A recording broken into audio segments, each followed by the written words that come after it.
Uh, we have filed multiple patents. These are only two patent numbers which were seen. We have received a lot of awards and recognitions. Till date, we have supplied more than 2 lakh plus units for the government schools, farmers, laborers, athletes. During the Manthan time, we had sold a couple of 20,000 plus filters, and then when we had got selected. So all I want to say is like participants over there, you need not to wait for your ideas. You should recognize it. If you have confidence, if you have trust with your ideas, you start implementing it. Don't wait for something, a limelight to come on you. And because when you start generating revenue, when you start giving the products, whatever the feedback comes for you, please start implementing it. And that feedbacks can be useful to build up the next version of your product. So we have sold it for, these are the older numbers. I'm sorry for this. We have given a lot of filters for Indian Army and the defense people. We have given it for the Mumbai police during the times of COVID emergencies. Recently in Assam floods, Maharashtra, in Karnataka, we have given more than this unit, like more than 50,000 units we have given. These are the older numbers. We have been exporting for the 15 different countries like Africa, Qatar, Singapore, Malaysia, Sri Lanka. Next slide. Next slide. Next slide, please. Couple of photos, like images, what we recently done.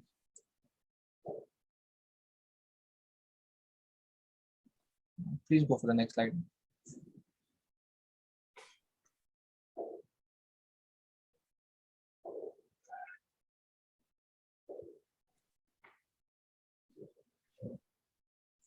Next slide. Later, we got a recognition after the month, and we got recognitions from the Coca-Cola, 3M, CII. We got the award from Jal Shakti Ministry as a water hero. This was initial first pic you can see. It was in the Manthan.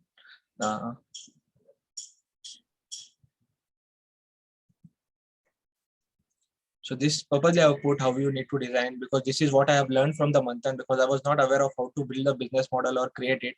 This is where the Usha ma'am had helped me in building. This is still what we have been also using it. So the recent model will cost you 300 rupees with a lifespan of 1500 liters. That is almost like 17-18 paisa per liter. You get a filtered water immediately.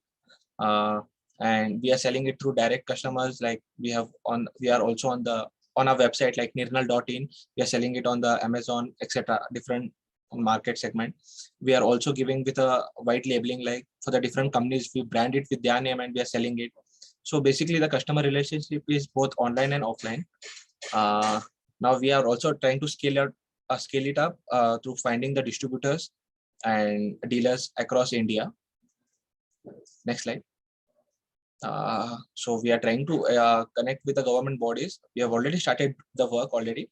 And so because we can have a larger impact at a shorter period of time. Example, like government school gives the midday meals and other programs. They also give the bags, the kit, book, pen, etc. So even if that bag, in that kit, filters are placed, so the children can be using the filter for the next 1 year. So this is a plan. There were other competitors, like when I started, because I was scared of the other competitors, like Eureka, Fob, Tata, and other things. They were selling at filters with a pricing of 1,000 to 500 rupees with their own custom-made bottle. How we were different is like we are just giving the filter cartridge for them that can be adaptable for any bottle, any tap, or they can use it directly from the raw source water. And the big brands were selling it for the only for the urban population. Still, I guess in the market there are no filters of the branded, like the bottle filters. So this is the market captured what we thought like to capture, and the market segments are both from rural and urban segment for us. Next slide. This is what the next model we have built, the prototype.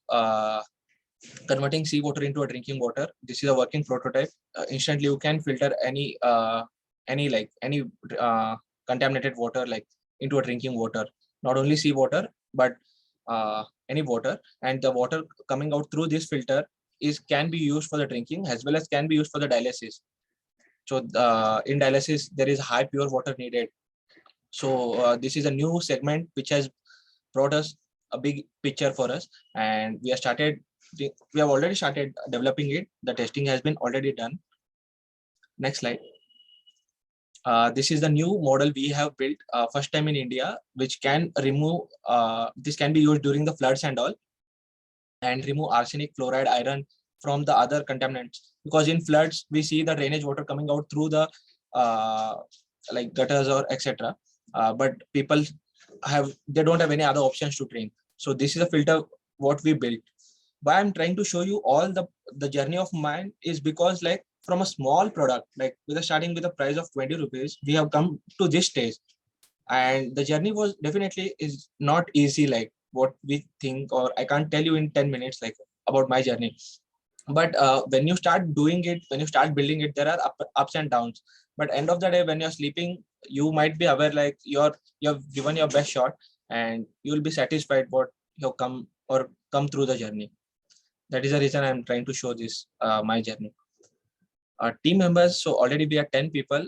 These are the couple of team members like Usha ma'am also helps me till now because it's last 4 years I passed out from the Manthan like platform, but still I'm connected to Usha ma'am, and who still advise me or mentors me when I'm in my difficult time. Next slide. So yeah, these are the different products like with starting after GST, we had made it 30 rupees, and there are the couple of other models with the pricing with a different range. We have built now industrial model as well, or for the societies like commercial plans.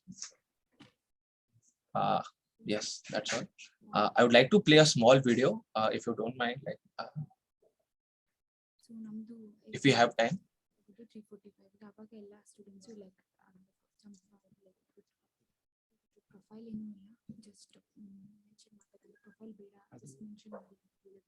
Ankur sir, we do have time, 3 to 4 minutes.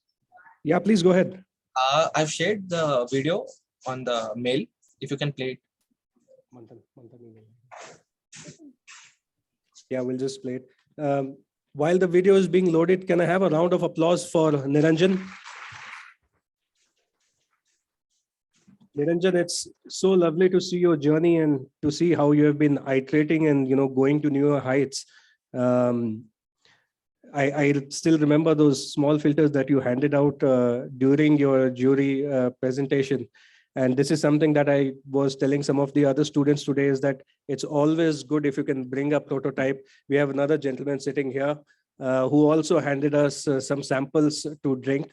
I'll get back on that a little later once Niranjan's video is played.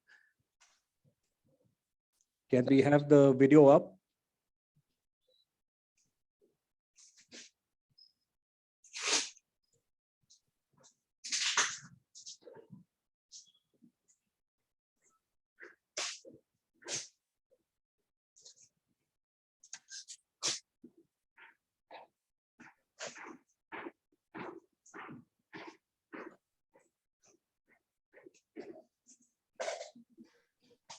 Niranjan, while the video gets up, what were your 3 top takeaways from Manthan? So top 3 takeaways, like first thing is very clear for me because that was my third time which I had applied for the Manthan, and first 2 times I did not get selected. So it was completely one thing that you should not get demotivated or something. Like if no one is recognizing, you need not to stop, like you need to keep doing it. And first 2 times I was like doing the prototype, and that third year when I had applied or when we won, like, so it was not prototype, it was the ready product what I had got over the that day. And so I was already started selling it.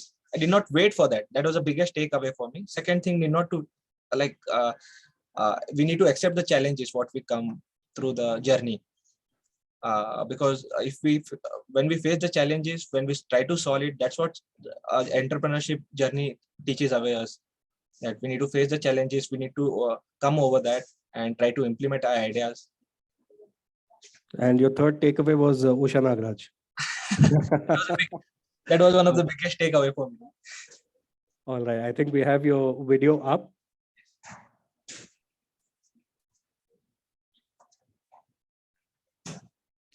Sound.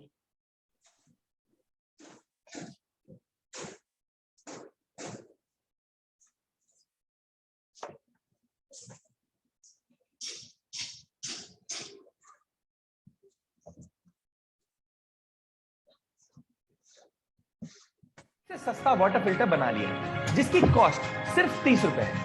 That's right, only 30 rupees. पर क्या ये filter effective है? ये कितने litre पानी filter कर सकता है और निरंजन ने ये कैसे बनाया?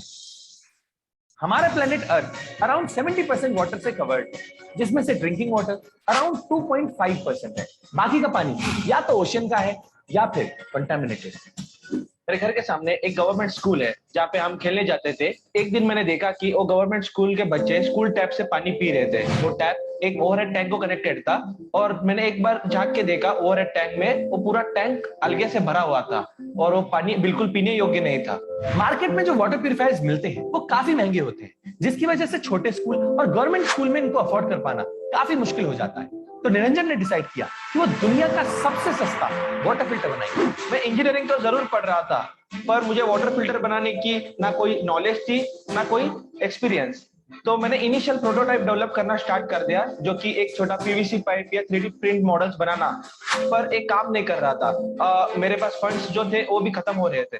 प्रोटोटाइप की रिसर्च और डेवलपमेंट में ऑलरेडी बहुत सारे पैसे खर्च हो गए और वाटर फिल्टर बनाने के लिए काफी पैसे कम पड़ रहे थे। तो देश पांडे फाउंडेशन ने उन्हें कुछ फाइनेंशियल सपोर्ट किया और बाकी के पैसे उनके पेरेंट्स ने दिए। पर निरंजन को पता था कि ये उनके वाटर फिल्टर बनाने का लास्ट चांस है। हमें ये तो जानकारी थी कि हमको फिल्टर जो बनाना है बहुत कम दाम में बनाना है और प्रोडक्ट कम दाम में बनाने के लिए हमको कम दाम का ही मटेरियल यूज करना चाहिए जो कि लोकली अवेलेबल हो और क्वालिटी वाली हो। तो हमने इनिशियल कॉटन, एक्टिवेटेड चारकोल और नेटेड मैश और एक सीक्रेट इंग्रेडिएंट यूज करके हमने फिल्टर बना लिया। अब फिल्टर बनाने का आइडिया तो मिल गया, पर अभी भी एक प्रॉब्लम है कि हर जगह पानी सिर्फ टैप से ही नहीं आता। तो इसके लिए उन्होंने एक इनोवेटिव आइडिया निकाला। वाटर फिल्टर जब बनाना स्टार्ट कर दिया, हमने एक दिमाग में सोचा था कि ये वाटर फिल्टर एक बूंद भी पानी वेस्टेज ना करे और ये वाटर फिल्टर हर बोतल को फिक्स हो जाए और उसके साथ ही टैप को भी लगना चाहिए। और इस वाटर फिल्टर को हमने नाम दिया निर्नल, प्यूरिटी इन योर पॉकेट। और इस तरह बना दुनिया का सबसे सस्ता वाटर फिल्टर। निर्नल वाटर फिल्टर को किसी भी बॉटल में फिक्स किया जा सकता है और इससे ऑलमोस्ट 100 लीटर पानी फिल्टर हो सकता है। जब धीरे धीरे हमने लोगों को समझाते गए कि हमारा फिल्टर बहुत इफेक्टिव है, एफिशिएंसी है, तो लोगों ने ट्रस्ट करना स्टार्ट कर दिया और ऐसे स्लोली ट्रस्ट करते करते हमने एक 15,000 के ऊपर फिल्टर हमने गवर्नमेंट स्कूल में दे चुके थे। ये फिल्टर 5 माइक्रोन्स तक फिल्टर कर सकता था, तो कई जगह पे ये उतना इफेक्टिव नहीं था। तो निरंजन ने डिसाइड किया कि वो इसका एक हायर वर्जन बनाएंगे जो इससे भी ज्यादा इफेक्टिव होगा। हमने जो अब वाटर फिल्टर बनाया है वो हर कंटामिनेट वाटर में से फिल्टर करके देता है आपको। इसकी कॉस्ट जो की है 300 रुपीज, जो कि बेसिक वर्जन से ज्यादा कॉस्टली है, पर इसका जो फिल्ट्रेशन कैपेसिटी ये 1500 लीटर तक है।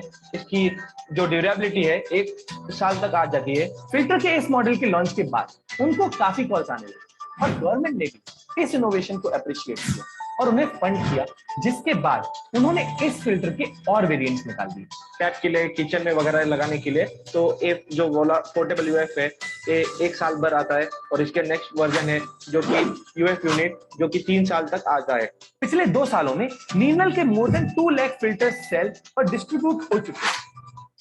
ये फिल्टर स्कूल चिल्ड्रन को तो दिए ही गए, but army, Indian CRPF commando and INS Vikramaditya को भी अवेल कराए गए, सो दैट उन्हें रिमोट एरियाज में भी सेफ और फिल्टर्ड वाटर मिले। पानी एक बेसिक नेसेसिटी है और साफ पानी मिलना सबका हक है। मैं तो सिर्फ एक कोशिश कर रहा हूँ कि सबको इजीली साफ पानी मिल सके, सो दैट जो खराब पानी पीने की वजह से डेथ्स हो रहे हैं वो कम कर सकूं। और इसके लिए हमने एक वाटर फिल्टर पे डेवलप करना स्टार्ट कर दिया है जो कि ओशन पानी को भी आपको प्यूरिफाई करके साफ पानी दे सके और शायद ही आपको एक जल्दी वाटर फिल्टर देखने मिले। निरंजन ने एक प्रॉब्लम को नोटिस किया और फिर उसे सॉल्व किया। He is truly the pride of our nation and an eco-friend. तो अगर आपके आसपास कोई ऐसा एरिया है जहां कंटेमिनेटेड वाटर सप्लाई हो रहा है, तो आप निर्नल के फिल्टर्स को डोनेट कर सकते हैं। निर्नल की फिल्टर्स इस वेबसाइट पे अवेलेबल है। ऑल्सो अगर आपको निरंजन की स्टोरी ने इंस्पायर किया है तो इस वीडियो को शेयर करके ज्यादा से ज्यादा लोगों को वर्ल्ड्स चीपेस्ट वाटर फिल्टर के बारे में जरूर बताएं, सो दैट निरंजन के सबको प्योर वाटर पहुंचाने के विजन में हम सब हेल्प कर सकें। That's it for this video. See you next Wednesday. हम ऐसे ही एनवायरमेंट अवेयरनेस पे फिल्म्स बनाते हैं, तो अगर आप एनवायरमेंट को लेके थोड़ा सा भी सीरियस हैं और उसे सेव करना चाहते हैं तो आप इको फ्रीक्स नाम के फेसबुक ग्रुप को ज्वाइन कर सकते हैं। इसमें हम ऐसे लोगों की कम्युनिटी बनाना चाहते हैं जो एनवायरमेंट के बेटरमेंट के लिए कुछ कर रहे हो। तो अगर आप किसी ऐसे को जानते हैं या आप खुद कुछ ऐसा कर रहे हैं तो आप इस ग्रुप में जाके पोस्ट कर सकते हैं सो दैट और लोगों को इसके बारे में पता चले। लिंक डिस्क्रिप्शन में मेंशन है। Thank you and take care.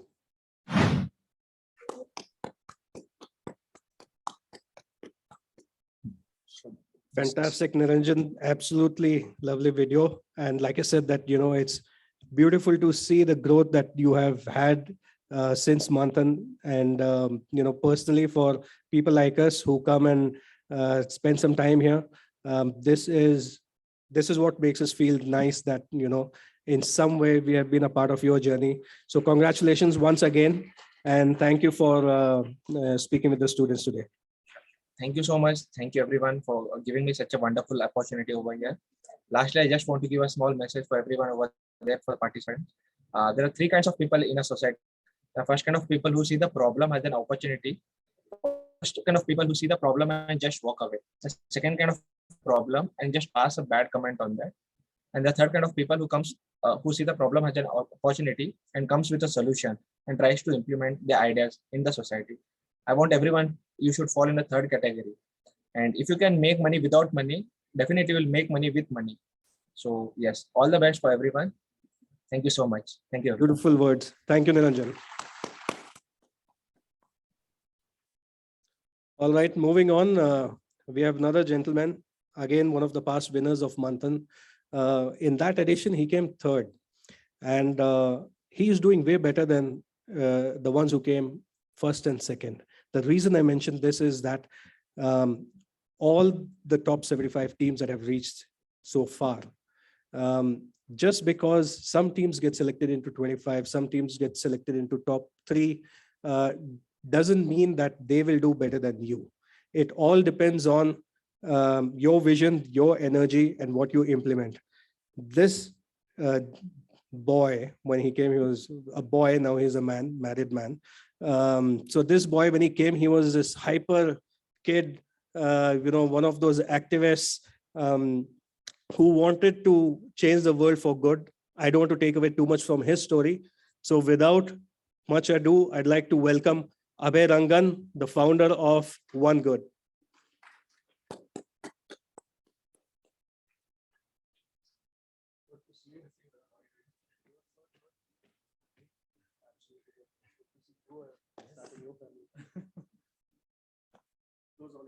Thank you. Thank you for the very kind words, Ankur sir. So Ankur sir was part of the jury even then. It was in the other building. I think this was under construction back then. So it's really nice to see Manthan take new stages and go to new horizons as well. Congrats to all of you for making top 75. That's awesome. My takeaway from Manthan wasn't necessarily that it taught me how to build a business plan, but it taught me how to think critically, because I think the part that I enjoyed the most about Manthan was the questions you are asked, and you have to defend your ideas under the fire of the jury looking at you and giving you points on how you answer them. I think the most important aspect of this experience for me was, my weakness was financial projections. I think that was constantly brought up at that point. Of course, now a big part of my team consists of CAs who do the projections very well, but it forced me to think about all aspects of the business. And now I love financial projections because it's actually just simple arithmetic. And we always, when we were in school, we kind of learn to fear math a little bit when we get to second PUC and beyond. I think my Manthan story is a little interesting because I never actually finished engineering, even though my engineering degree sort of caused me to be in Manthan. The story is that I was running this business even before I joined my engineering course. Of course, very hard to top Niranjan's story, by the way. He's inspirational. He's solving a really important problem. My problem that I want to solve in my life is that of animal cruelty. So humans kill about 62 billion land animals every year, and about 2 trillion marine animals every year. And this is for wants, not needs. I've been an activist for animal rights and veganism and animal welfare. I've been animal rescue, adoptions ever since I was a kid. And I've always wanted to convert sort of that passion into a career. Never really knew how to do so. My family isn't a business family. All of them are academics. And the joke that my parents used to make was, when I was young, my parents said, Abba, if you don't study well, we will make you sell milk when you're older. As it so happens, that's what I do today.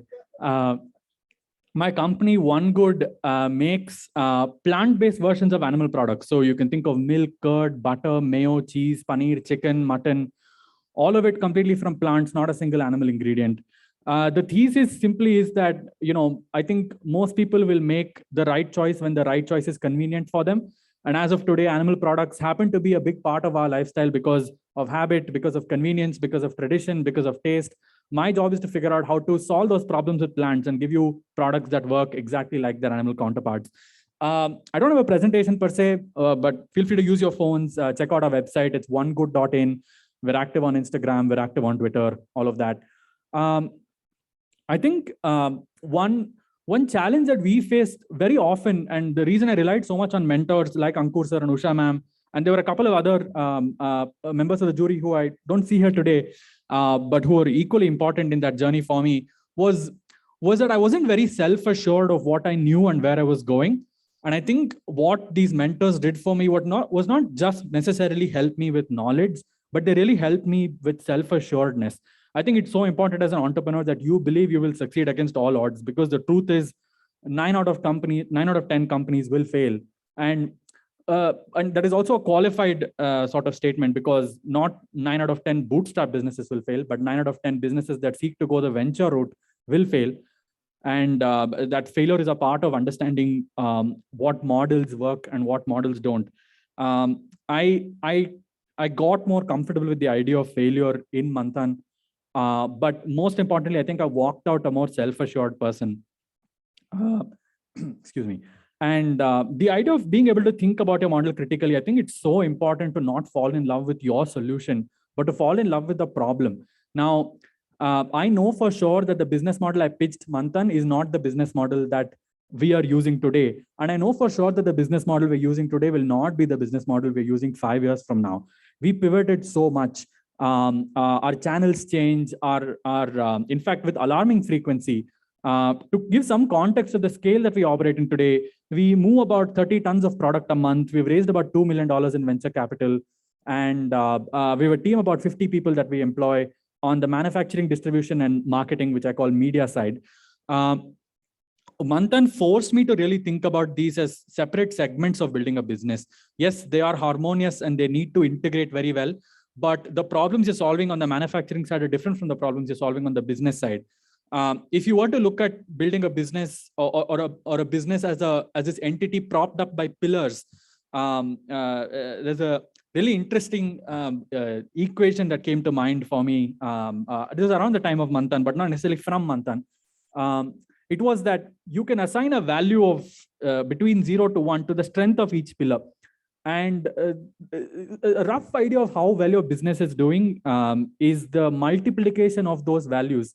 The closer you are to 1, the better it is on all these pillars. But the interesting thing I learned was that even if in a multiplication scenario between 0 to 1, if 0.2 is your lowest value, anything you multiply by 0.2, that is, of course, not greater than 1, is going to always be lesser than 0.2. So it's sort of this analogy of the chain with the weakest link. If your manufacturing is not good, it doesn't matter how good your distribution or your marketing is. If your marketing is not good, doesn't matter how good your manufacturing or your distribution is. So it really forced me to think about every single aspect of this critically and arrive at reasonable solutions, because you can't always arrive at the best solutions for all given your limited time and resources. The other thing that Manthan helped me, not necessarily as part of the learning there, but as part of running a business while being part of Manthan was, and Manthan was, I think, our first investment, so to speak. We hadn't raised any capital then, and I got a 50,000 rupee check. And that was, I think, the first time we were making money as a company, of course, but really small change, right? 5,000, 6,000 rupees in profit a month.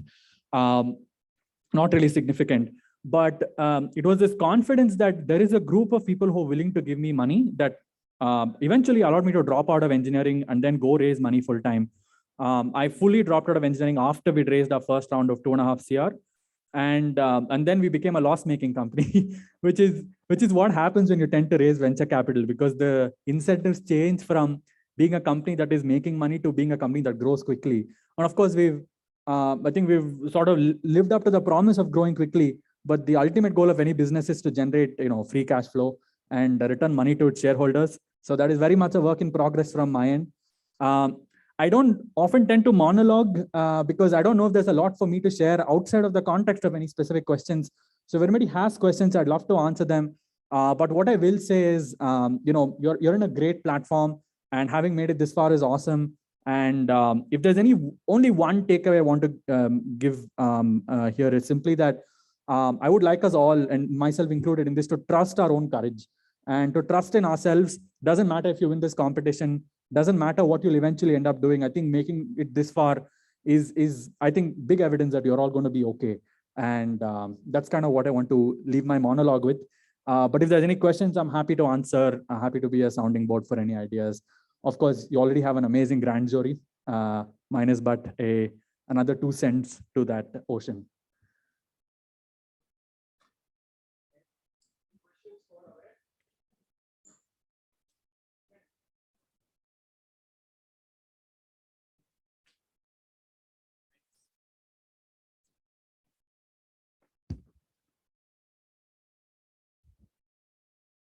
Thank you, Abhay. That was really interesting to know that you're in the alternate to the products which are there in the market. So I'm a mentor. My name is Kanchan Dwivedi. I'm the founder of Loan Genie. It is a startup which looks at providing very small loans to people with low or no credit scores who are salaried. I also wanted to share with you, I'm a plant-based whole food diet person. Yeah. So I drink oat milk, coconut milk, cashew milk, you name it. I've switched very recently to this kind of diet, and happy to share with all that it has benefited me immensely, and I would definitely recommend it to a lot of people out there. So which is why my interest in your company, your products. Yeah. So my question was, Abhay, how did you go about creating a category in a market where people were just not understanding that there is an alternative? So what are some of the steps that have helped you in your journey? That's a great question. Congrats on being plant-based yourself. It's almost 11 years for me of being vegan. My parents turned vegan first and inspired my sister and I to do it. And as a family, our lives changed after going plant-based / vegan. And I think it's amazing. It's been a sea change to where I was going in my career, which was working probably in a job after graduating my engineering. But I think life as it is now is something I'm very privileged to be in and experience. So super cool to know you're plant-based. I think what helped us stand out from the competition at that point, which was basically there was soy milk and almond milk. And most of these products were imported because India at that point didn't necessarily have, actually most of the manufacturers didn't know that you could manufacture plant-based milk on the same line that you could do dairy milk. So your same pasteurization, homogenization, I'm sure we've learned this, and packaging, etc. The same things apply to plant-based milk as apply to cow's milk. A couple of different insights we had were that at that point, there was only plant-based milk and not curd and butter and mayo, and maybe not mayo necessarily for the Indian context, but there was no ghee, there was no cheese. And my sense was, if I go to a wedding and I have a nice South Indian meal, I don't want just the kheer to be out of it, or I don't want just the kheer to be vegan. I want the curd rice to be vegan. I want the ghee to smell like ghee, but not come from an animal. And most importantly, I really believe in a clean label as well. It's important, I think, in today's context to, as a manufacturer, you have the responsibility of making food that is actually good for people. It's work in progress because functional ingredients aren't always clean, but we're striving to find that balance. So I wanted to basically make the whole range, because that truly helps people transition from eating animals to eating plants. I think so important is this idea of, there's this mental block that everybody has when trying to change any aspect of your lifestyle. If you're changing anything really, you maybe have your parents not supporting you, your friends group don't support it. And if it is not convenient, then it is even harder. The second key insight we had was that, India is a really rich country in terms of its natural resources. We don't want to just rely on soy. Soy is, of course, one crop, and monocropping doesn't tend to lead to very good outcomes always. So our insight was, we don't care really where the ingredient comes from insofar it is plant-based, fair trade, etc. We're just going to combine all sorts of ingredients and see what happens. Today, I think like peanuts are a big ingredient for us. Cashews are a big ingredient. Oats are a big ingredient. Of course, we're changing oats to millets now because oats aren't local to India. And millets are, and there's a rich diversity of millets in India, all very different functionally. Some are great in flavor, some are great for protein, and nearly most of them grow in very low water conditions. So that's awesome for farmers. And I think we were the first company in India at that point to make a milk that wasn't like a single ingredient milk. Like we didn't call our milk cashew milk, we didn't call our milk coconut milk. Our milk had cashews and oats at that point. And we decided to break away from this Western imposed construct of single ingredient milks, which was that you need to sell almond milk on the merit of it having almonds. Actually, I believe you need to sell plant-based milk on the merit of it being better than milk. And it doesn't really matter what the hero ingredient is. And also, it never really translates across to plant-based meat, for example, where nobody ever says soy meat. Of course, there is a version of soy meat, but it's very version 1. Now you have like pea proteins and wheat proteins. So it was that sort of learning that I think gave us an edge.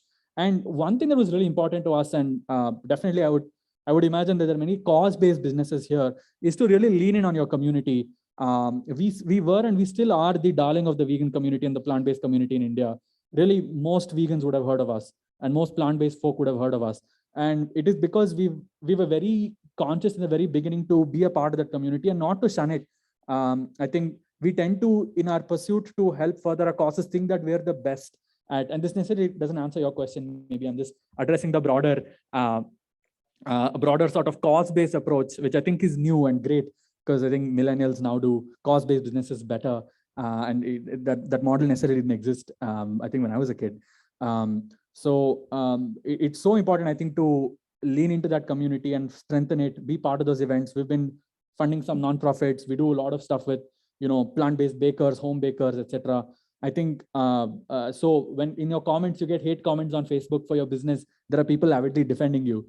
And I think that's been a beautiful transition of, or not transition, a beautiful interplay between community and business. And it doesn't have to be mutually exclusive. It's a long answer to a great question. Thanks so much. I'd love to connect later, and congrats on your business. Yeah, thanks. And so I'm a part of a plant-based whole food community, which is kind of pan-India as well. Great. So would love to have you, if you're not already there on the platform, would love to have you and introduce you to some of the key people who are proponents of, plant-based diet, who want to switch over to plant-based diet. I think you'll love the community. Is it Sharan? No, so this is being headed by one gentleman called Lalit Mohan Kapoor. Got it. So great. He's. Yes, I'm sure a lot of people are very passionate about plant-based food on the community. And Mr. Lalit Kapoor is IIT Kanpur alumni, where he's very passionate about plant-based whole food diet. Awesome. I'd love to connect offline. Sounds great. Sure. Yeah. Absolutely. Thank you. Anybody else has last question?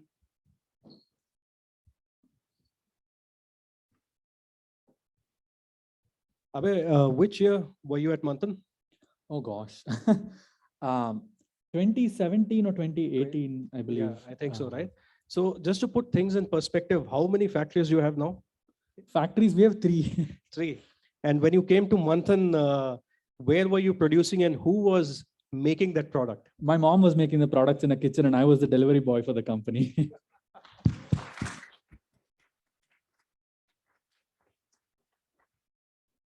Sir, it's a great pleasure to address before you. The thing is that it is a great challenge to overcome and make vegan possible everywhere. What were the some important challenges that you think that were difficult to solve, and what were the strategies you follow to overcome it? It's a great question. Thanks so much. I think the biggest problem for us was actually manufacturing. We never quite figured out, if you're in the beverage manufacturing space, it's so hard to stabilize a liquid actually, because the second you add water to something, you add germs. And you can't necessarily UV treat milk because you need to pasteurize it. The component of heat is required. And even though you would pasteurize milk, the reason why these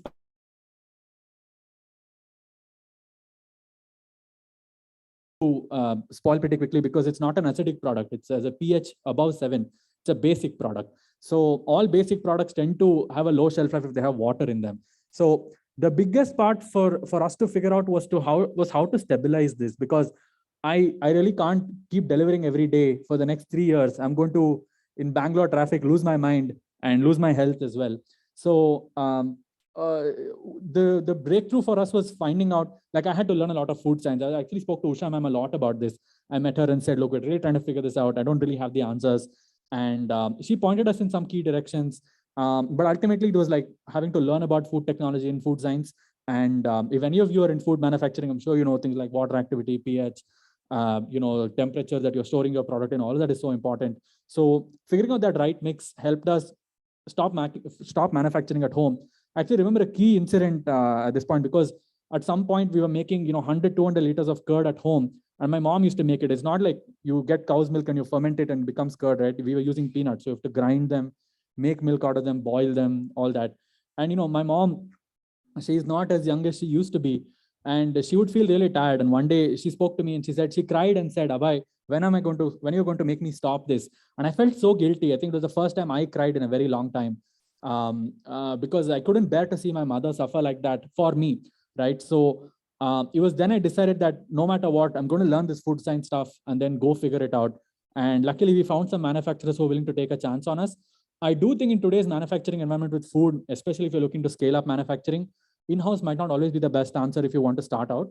So you might want to contract manufacture things. But we were very lucky that some contract manufacturers who had big volumes decided to take a chance on us. And the cool thing about all of us here is that we're young, right? So there's so many people who are willing to take a chance on us, including members of the jury who are successful people, busy people in their own right. And they're giving us the time of day because we're young and because we're passionate. And I think that age is such a big advantage, both in terms of also taking risks. When you're older, it is a little harder to take risks, put your family in trouble, etc. So luckily we were young, and these manufacturers said, I'm going to take a chance on this kid, and it really paid off for us. So I would say like a lot of my journey has been being maybe in the right place at the right time, but some very generous people helped along the way. And Manthan's a great platform to find those people. So I think we're already in great hands that way. Thanks for the question. I hope it answered it. I hope I was able to answer it. Cheers. I'll when he says that he's against animal cruelty, his whole family, he is a trained classical singer. Yes. And his father is a classically trained musician, right? Right. And you want to talk about what he does and how Sure. he prevents animal cruelty? Yeah. So, my dad and I sing Carnatic music, and we have a deep appreciation for Hindustani music as well. And in those, the mridangam, the dholak, the tabla, etc., they're made from animal skins. And in the past, all these animals were dead naturally before you removed the skin and made these instruments. But of course, in today's commercial times, you want to get product out as quickly as possible. Can't really wait for animals to die. So animals are killed in the process of making these, musical instruments. So as a family, we had to take a call. In fact, Carnatic music is very important to us. In fact, that's how I met my wife. And we decided to either stop singing or do something about it. And my dad's a physicist. He's very well versed with acoustics and so on. So he's a first generation entrepreneur too. We kind of started a company at the same time. So he made a synthetic version of the mridangam and the tabla, which is made without wood or animal skins. And I think they're exporting in a lot of countries now, more than 30 plus. And dad is so I say dad is the most successful version of my company because he's the only supplier for his product. It's a monopoly. So a lot of lessons to learn from my dad. And the cool thing is, he's bootstrapped it from day one. And very contrasting examples. My dad always says, Abba, you have to return the $2 million to your investors. I'm like, Dad, don't stress me out than I already am. Because he's never raised outside capital, and he's been able to, he quit his job and then started doing this full time. And as a family, we're able to maintain things while this company wasn't making money at that point too. So Dad also plunged entrepreneurially at the age of 61, I think at that point, not maybe about 56, 57. And he took a big risk at that age and started making those. And now every time we give a concert, my dad and I, when we performed all around the world, we take our synthetic mridangam with us. A lot of great artists have performed on it. So I'm actually very proud of my dad. And my mom too, she's the unsung hero in all this because she's Without her support, neither my dad's company or mine would exist. Of course, I've decided to have mom retire with us. She's not doing any of the manufacturing anymore, but my superhero, absolutely. Fantastic. Thank you so much, Abhay, for sharing your journey. It's quite inspiring. Stay here, stay here. Can I request Abhishek and Shravan to come on the dais and felicitate Abhay for spending some time with us. Come.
Check.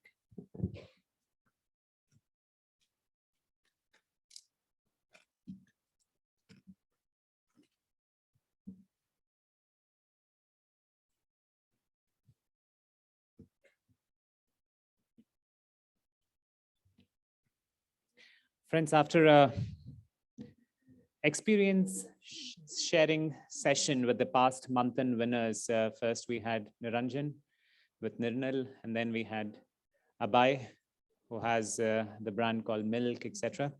Now, let's invite the next session speaker who is going to join us virtually. We have Ms. Champa joining us, who is the General Manager of KITS, that's Karnataka Innovation and Technology Society. AV room, can we have Champa?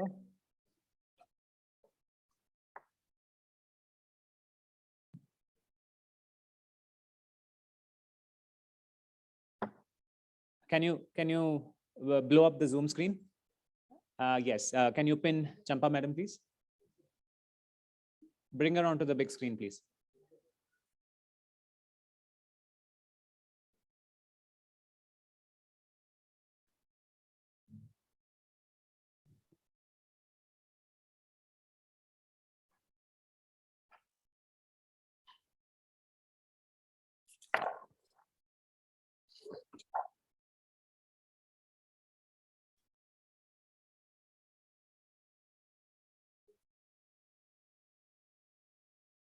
Great.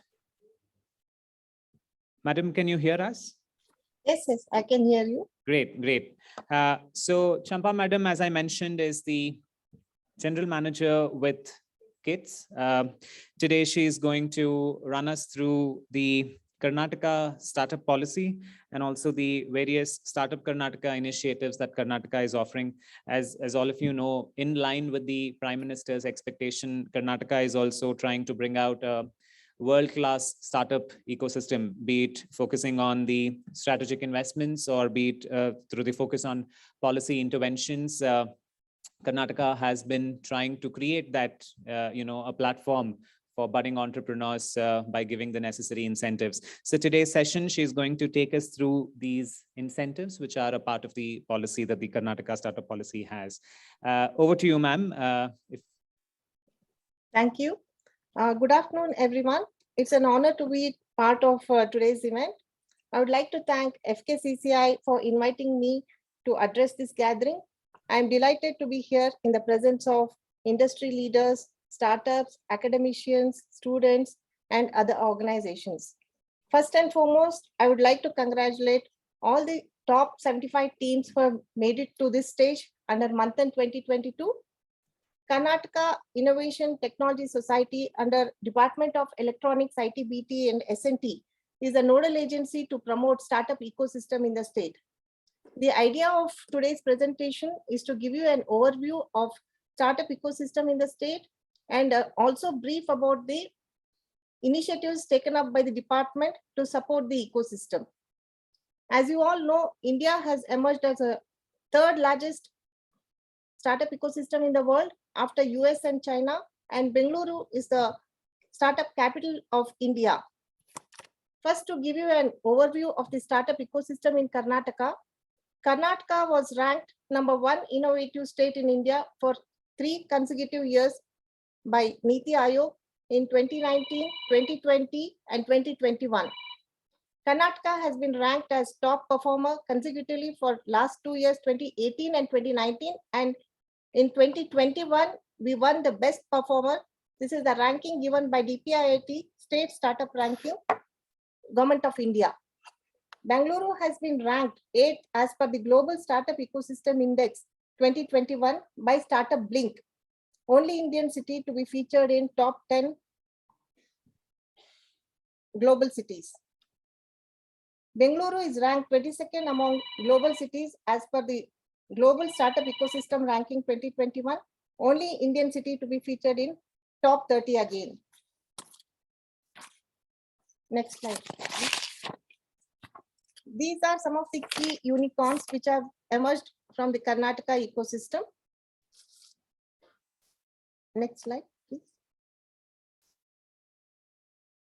So what has worked for Karnataka? Bengaluru is now considered a mature startup ecosystem and is being compared to ecosystems like New York, Paris, Berlin, and Tel Aviv. There are several factors that have facilitated Bengaluru to be recognized as a global startup hub. Firstly, there's a high density of investors.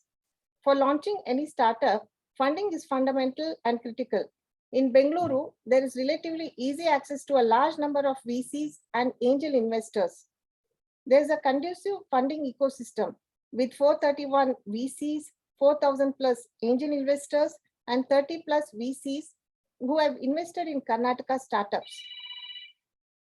Bengaluru commands the lion's share of India's equity funding, having received $30 billion from financial year 2019 to 2021. Secondly, there is a plethora of skilled talent. Startup ecosystem cannot thrive without a strong local talent pool. Bengaluru has become preferred R&D destination with over 50% of India's MNCs, 400 plus global captive centers, 60% of BT companies, 85 plus chip design companies housed in and operational in Bengaluru. We have some of the best technology and innovation institutions, innovation-focused institutions like IISc, IIITs, and several other engineering and research colleges where we get skilled talent pool generated every year. Unicorns have been a big motivator to startups.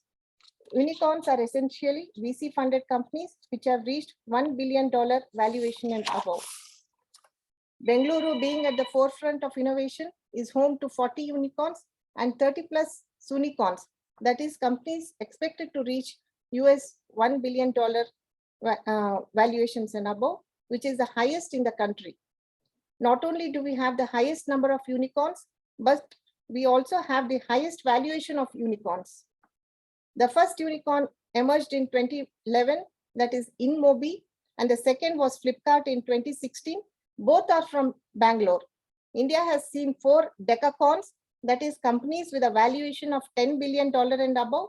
So far, we have 4 decacorns, Flipkart, Paytm, Byju's, and Swiggy, out of which 3 of them are from Bengaluru, that is Flipkart, Swiggy, and Byju's. Bengaluru is no longer competing at a national level. It is on par with any of the global startup hubs. Next slide. We are the first state to launch the multi-sector startup policy way back in 2015. This is a sector agnostic policy, and we support startups from different sectors such as agri-tech, clean tech, fintech, etc. In this policy, we have tried to address the entire life cycle of a startup, starting from seed funding to support idea to POC stage. We provide them incubation and acceleration support, mentoring, marketing access, and scaling up support. This policy aims to create a world-class startup ecosystem in the state through various strategic interventions. So looking at the environment, January 16th every year has been named as National Startup Day. It's a priority of government to identify, recognize, sustain, and support startups in the country through such interventions. Next slide, please. Yeah. So as part of the startup policy to promote entrepreneurship at engineering colleges outside Bengaluru, we have funded incubation centers under New Age Innovation Network program. I am pleased to share that government has set up 1.25 lakh square feet area of incubation space in various parts of Karnataka for providing subsidized working space for Karnataka entrepreneurs. This includes our centers with NASSCOM, IAMAI, IESA, and we have a dedicated incubator for BT startups, which is Bengaluru Bio Innovation Center in Electronic City with 50,000 square feet area of incubation space exclusively for BT startups. We have set up Hubballi ESDM incubation at KLE Tech Hubballi for VLSI design startups. For hardware startups, we have set up the K-Tech common instrumentation facilities at 5 locations across Karnataka in Shimoga, Belagavi, Mysuru, Mangaluru, and 1 in Bengaluru. All these centers are called K-Tech Innovation Hubs, and we have 58 plus K-Tech Innovation Hubs across the state. So coming to the centers of excellence, Department of ITBT has established 8 centers of excellence in the areas of emerging technologies in association with the industry bodies and academic institutions in the state to promote deep tech startups and help accelerate their growth stories.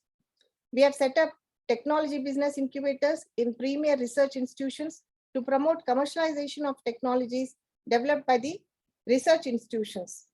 TBI is an incubating facility in an institution of higher learning and provides services such as business advice, financial counseling, regulatory guidance, access to mentors, etc.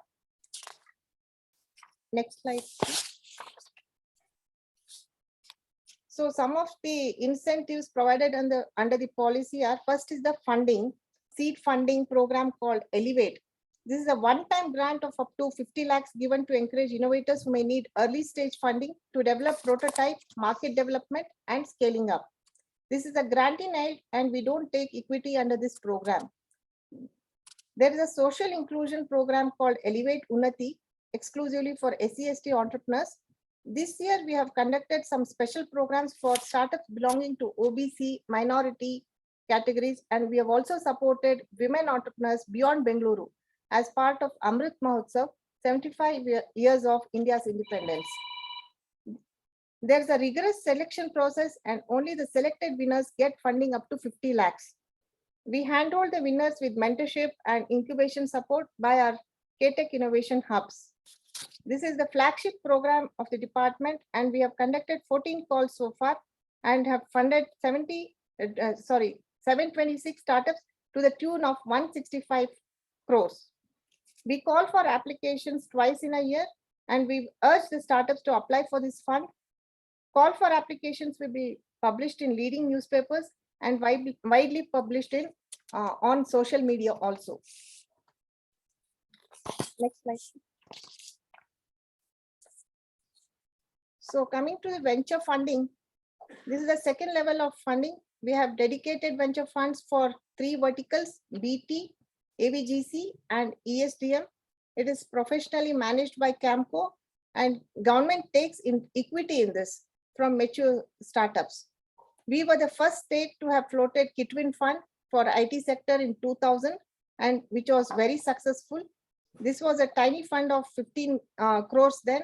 Now, recently in 2010, we came up with slightly bigger fund of 25 CR under Kitwin 2.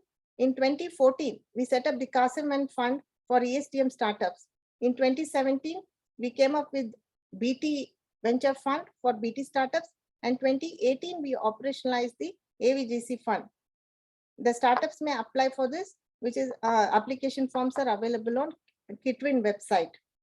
A new venture capital fund of 100 crores has been set up in order to support emerging, innovative and deep tech startup companies in AI, ML, EV and medtech sectors and other disruptive technologies across all sectors. Next slide. Grant Challenge program is one of the social impact programs under the startup policy. The department has used the model of grant challenges to focus attention and effort on solving some long-standing societal issues.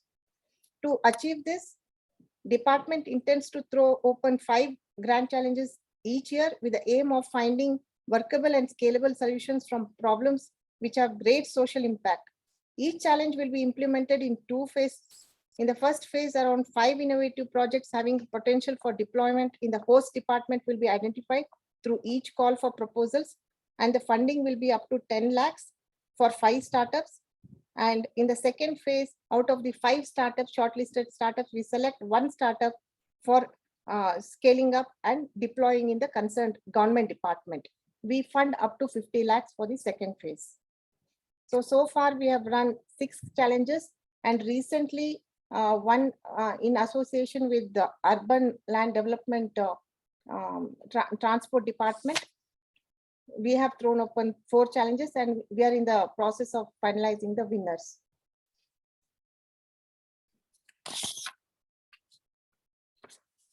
So these are some of the incentives under the startup policy. Fiscal incentives. We give patent reimbursement of up to 2 lakhs for Indian patents and up to 10 lakhs for international patents.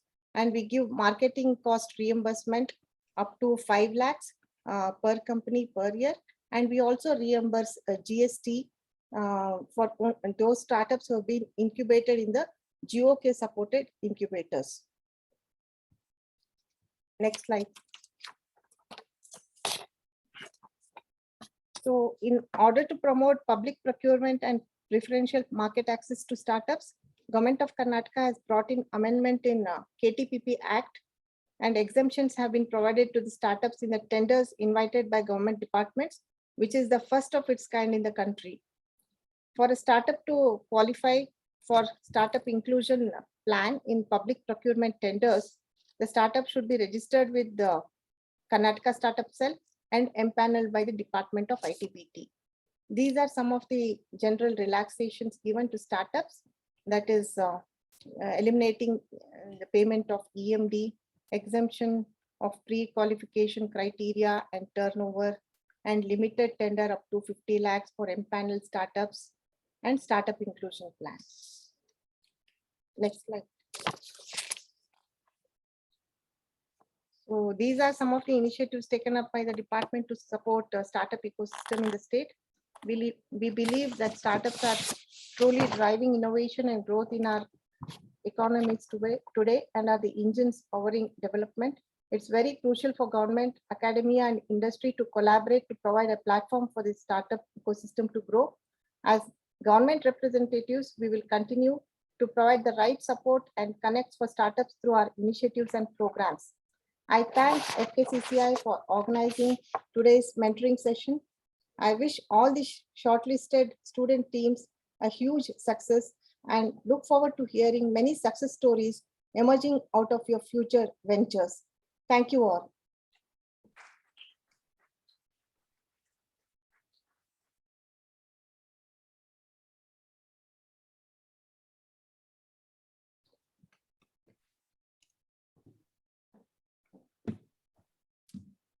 Friends, do we have any questions for Champa Madam?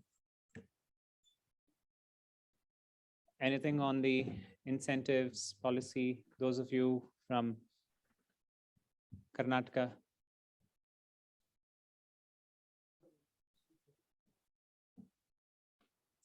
Madam, there is one question. Just a minute.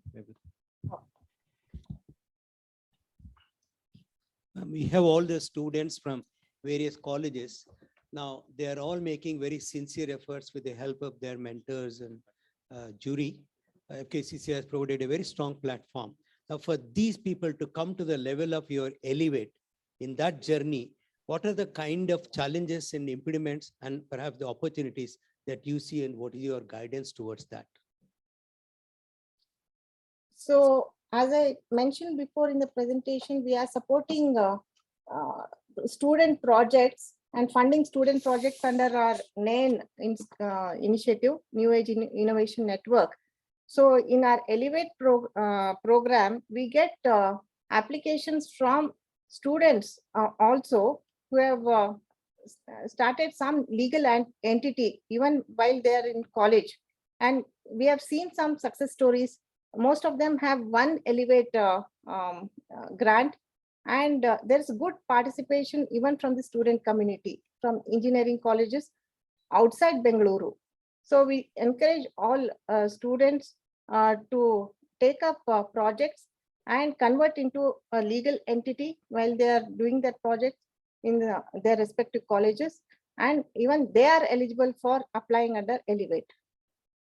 In the last 2 years, ma'am, how many students have qualified to reach that level in terms of numbers? We have seen good participation from Bangalore, Sahyadri College, around 10, I think 10 startups have one Elevate grant. Thank you, ma'am. Do we have any other questions? Madam, in case any of our participants want to reach out to you, what would be the point of contact for us? The name of the representative, contact number, email? Yeah, contact details are available on the startup.karnataka.gov.in website. This is a dedicated portal for startups. So startups may please visit the website and contact our office. Sure.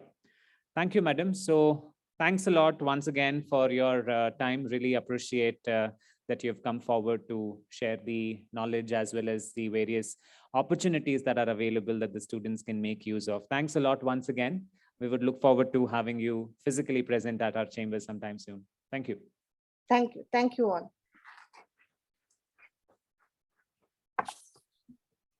Friends, we shall now take a quick 15-minute break for tea and snacks, and we shall reassemble while we have 2 more sessions once we reassemble, one on startup policy from India. Now that we've had a look at the initiatives of what the state government can provide, the next session is primarily from the angle of DPIIT, what Indian startup policy has in store for budding startups.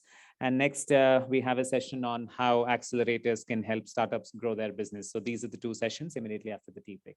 We shall see you all back at 4:15. Thank you.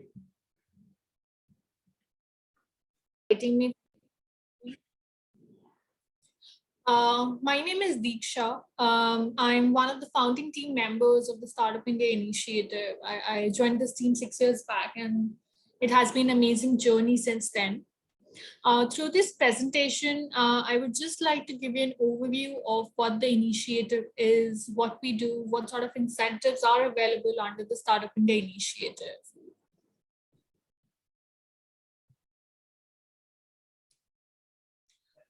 So as you all know, the initiative was launched in January 2016 by our Honorable Prime Minister, Shri Narendra Modi ji.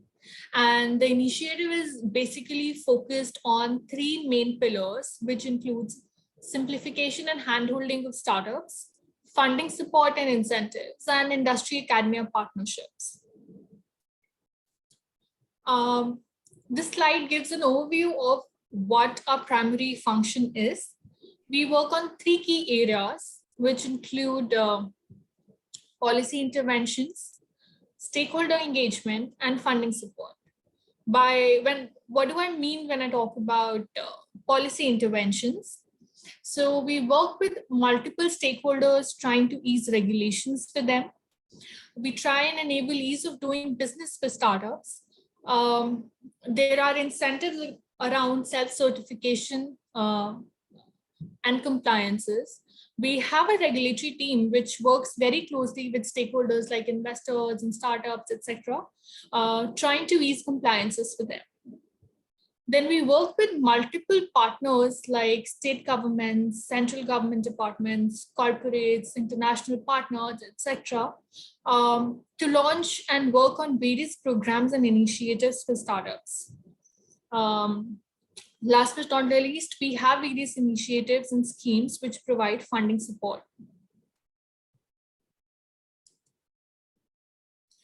When the initiative was started, we just had 4 states, 3 states with dedicated startup policies. And we're proud to say that today there are 31 states and UTs which have a dedicated startup policy to support the ecosystem within their region. We recently also concluded the National Startup Ranking Framework, State Startup Ranking Framework, wherein the good work that all the states are doing to promote the ecosystem within the region have been highlighted. Now, what is meant by recognition and who can get recognized? When I talk about recognition, it is a certificate which has been which is provided by the Department of Industries for Policy, Department for Promotion of Industry and Internal Trade, and any startup which is a registered entity, be it a private limited company, an LLP, a registered partnership, or an OPC can get recognized. You should just be less than 10 years old since the date of incorporation, should not exceed 100 crores in turnover in any of the fiscal year, and the entity should be working towards either innovation, scaling up the operations, creating job opportunities, or generating wealth in the ecosystem. And how you can get recognized is you just need to submit an online application on the Startup India platform, which hardly takes about 15 to 30 minutes. You just have to upload your company incorporation certificate, pitch deck, or link to the website if you have those, and then submit the form. Within 48 to 72 hours, you get a response from the team whether the details are correct or not. If the details are correct, you will get recognized. If not, you will be marked incomplete and you will receive a reason, and you will get time to update your application form. Now, what are the incentives once you get recognized? There is ease in public procurement norms. When we talk about public procurement, usually the government tenders require prior exemption, prior experience, prior turnover, submission of earnest money deposit, etc. But if you are a recognized startup, you are exempted from these criteria. Then you get IPR support. There is a list of patent and trademark facilitators who help you in filing of these applications. You don't have to pay the facilitators, you just have to pay the subsidized patent and trademark application fee. So there is approximately 80% subsidy on patent application and 50% subsidy on trademark application. You get income tax exemption. There is a 10,000 crore fund of fund which is available for startups, and a seed fund which is also available for startups. What have we achieved till date? There are over 75,000 startups that have been recognized by the government till date. And these startups have reported to create over 7 lakh jobs. And these are direct jobs that we're talking about. And interestingly, 46% of these startups have at least one women director. Now, in the previous slide, I was mentioning about how you can file for your recognition application. So, it's through the Startup India platform, which we call Startup India Hub. So considering the scale that we have to work at, we had launched the Startup India online platform for ease of access and for easy dissemination of information for all. This is like a one-stop platform for the entire startup ecosystem. And we have over 5 lakh registered users, which not only includes aspiring entrepreneurs and startups, but also enablers like incubators, accelerators, corporates, mentors, investors, government departments, etc. There are a list of services available on the platform. And if I talk about stage-wise support that the entrepreneurs can get through the website itself, for ideation stage startup, we have something called Idea Bank to explore what sort of sector opportunities are available for them to think of new ideas or to start pursuing their own ventures. We have various learning and development programs which are provided on pro bono basis. You can just go through these programs, understand the basics of entrepreneurship, how you should go about starting your own ventures, and then create a plan of your own. We have a lot of market research reports and blogs written by the ecosystem players, all available on the platform. Then for early stage and scaling startups, we cater to multiple services.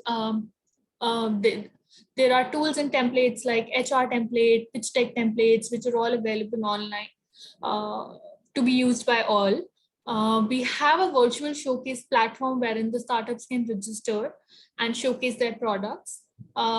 We have a list of government schemes and state-specific startup policies all on one platform, and therefore you don't need to go and search on various other pages or various other platforms. Most importantly, we list all of the programs that we do on the Startup India platform. So there is a page called Programs and Partnerships, wherein all the active programs that are ongoing in the ecosystem, be it in partnership with Startup India or independently by stakeholders, are mostly listed on the platform, and the startups can just log in and apply for those programs through the platform itself. So as I was talking about the incentives, the 10,000 crore fund of fund, this fund is being managed by SIDBI and is disbursed to startups through the AIS, through VCs.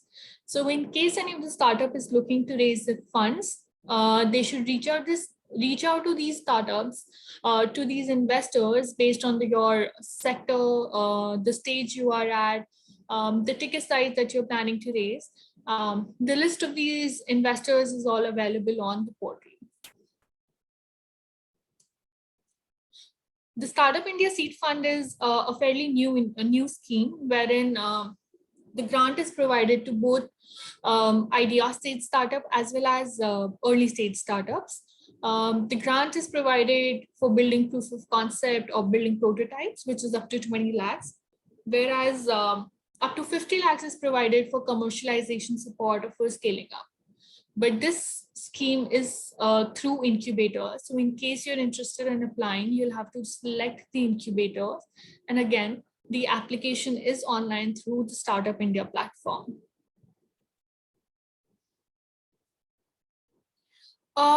Now, one of our major focus areas is also trying to provide market access opportunities to startups and entrepreneurs. And one of the partners that we target is international organizations. So we have 15 international bridges, and these bridges are like soft landing platforms on the Startup India portal, wherein you get information about how to register an entity or what are the compliances required in case you're planning to expand into these partner nations, what are the schemes available, what are the incentives for any startup who's trying to expand.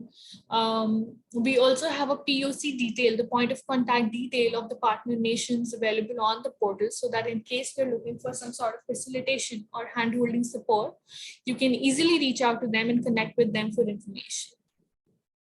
Similarly, the same information is available for any international startup who's looking to expand into India. Other way of providing market access opportunity is working with corporates.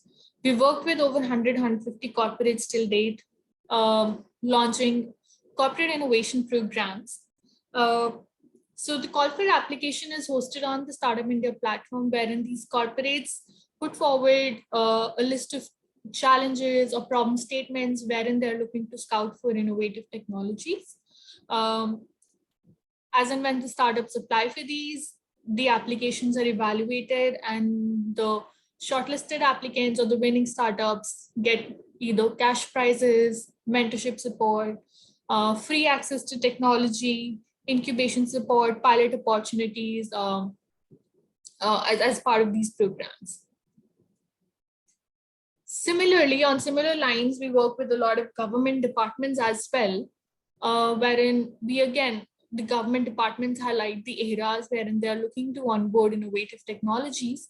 And again, these problem statements are listed on the Startup India platform, and the startups can just submit the application. These are evaluated by these departments, one-on-one interactions happen. And as a result of these challenges and programs, startups become eligible for pilot support, incubation support, mentorship, handholding, etc.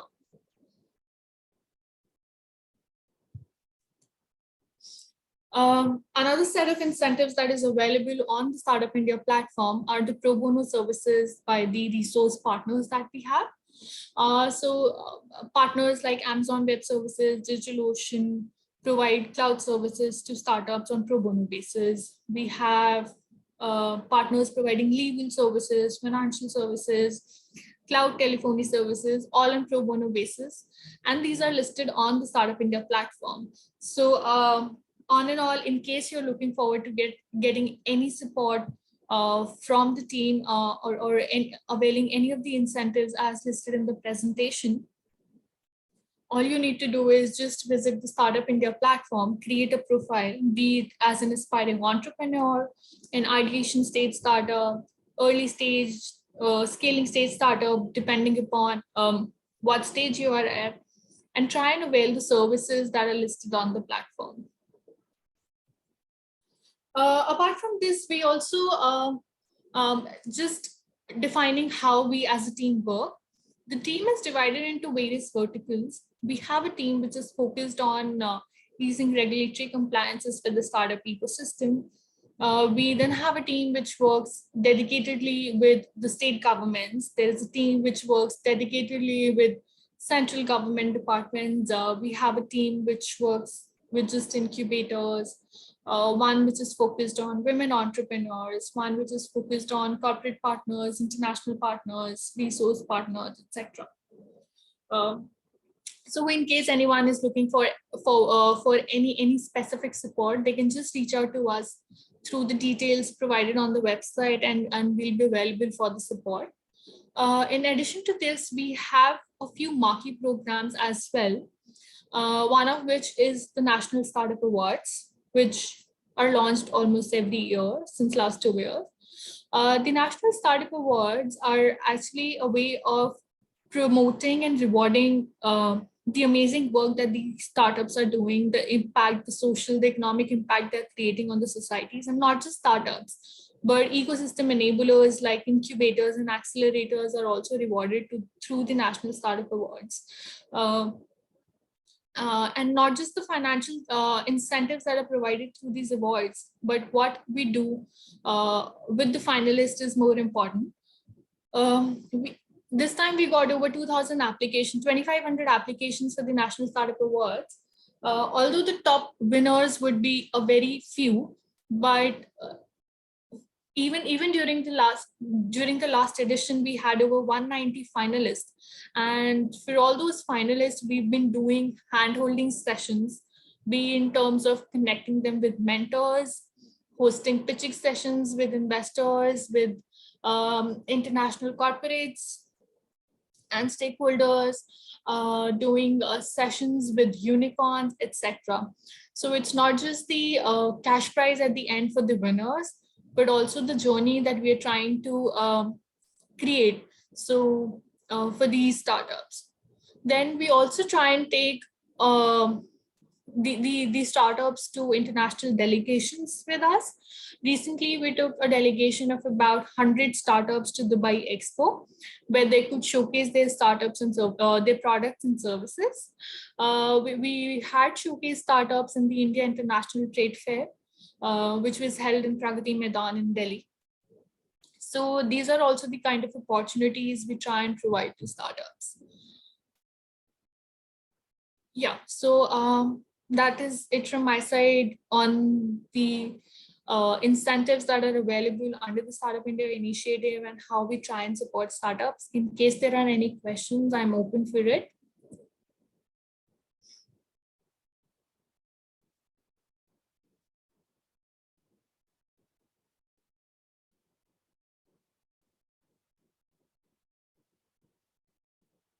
I'm sorry, I think you're on mute. I'm not able to hear you. AV room, Soumya, can you please? Yeah.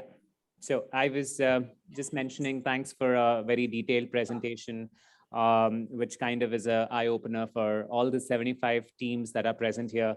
I think the video, you can't really see the audience here. So there are 75 teams, roughly 150 students who are present in this auditorium.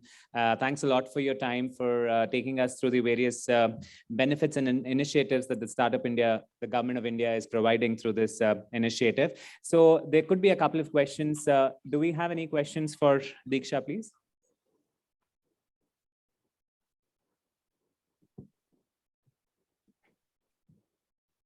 Anything on the eligibility criteria, what you can look forward to?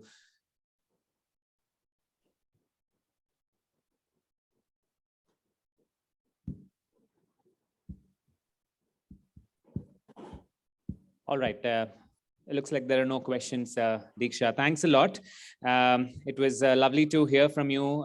Thanks for sharing your time for us. We are really thankful on behalf of FKCCI. Thanks a lot. Thank you, Diksha. Thank you so much.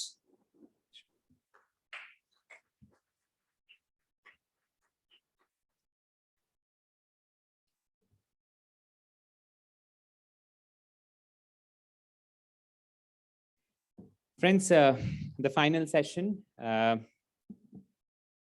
is lined up for this day 2 of the 2-day special mentoring sessions as a part of the Manthan 14th edition is on how accelerators can help startups grow their business.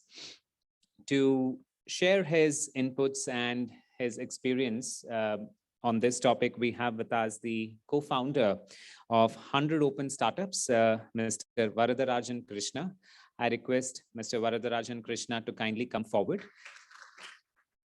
I request Shubha Ganesh Madam to kindly come forward and present a memento as a token of appreciation to Mr. Varadarajan Krishna. Just a small honor.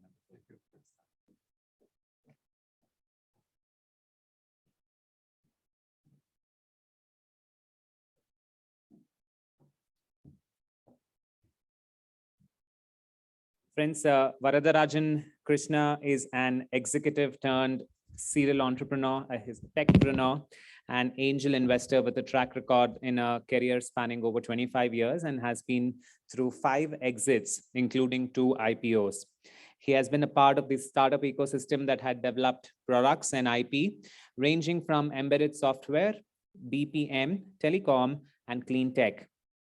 Varad, as he is fondly called, is currently engaged in building open innovation communities worldwide through Induct. He is one of the co-founders of 100 Open Startups Global Movement, the world's largest, structured, and most efficient open innovation program. He is involved in various startup initiatives in India, as well as worldwide as a mentor, as a jury, and as a way to give back to the global entrepreneurial ecosystem. So with this introduction, I present Mr. Varadarajan to all of you. I request Shubha ma'am to kindly formally welcome him.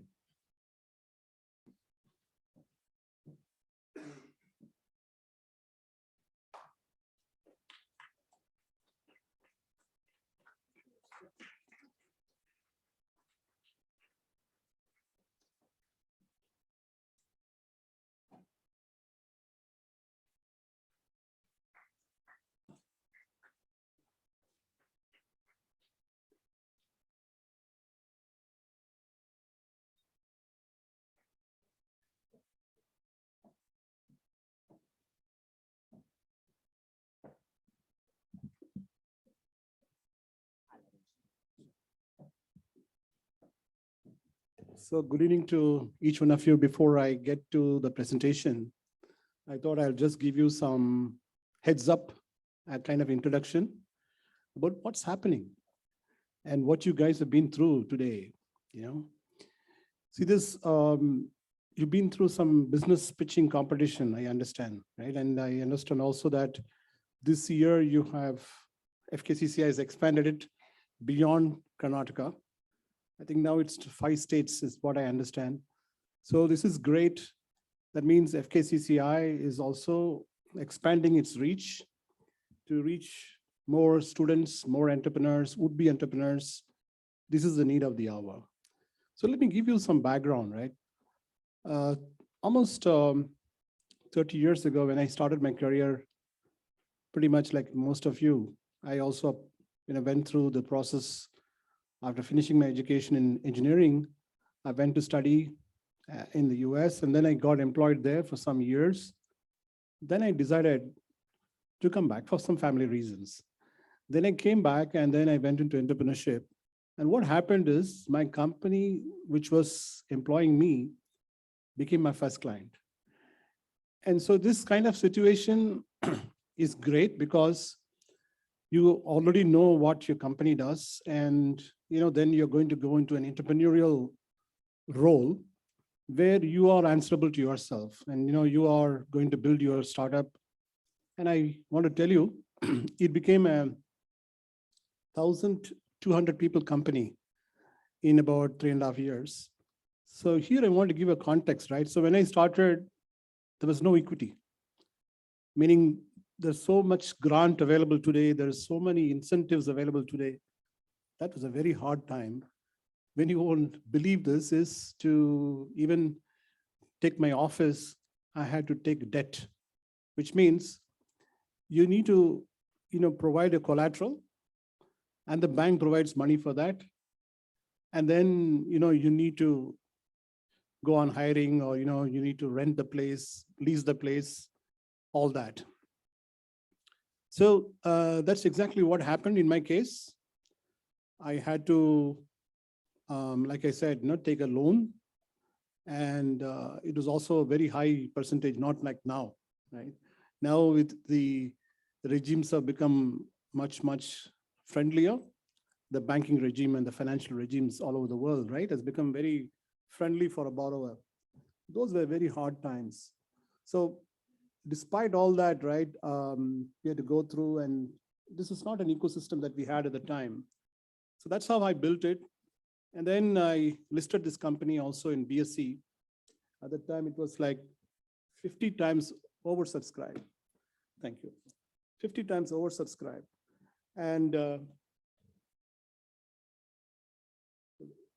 you tell me where is the presentation? Just open the first one. Okay. So they're going to share. They're going to share. Okay, thank you.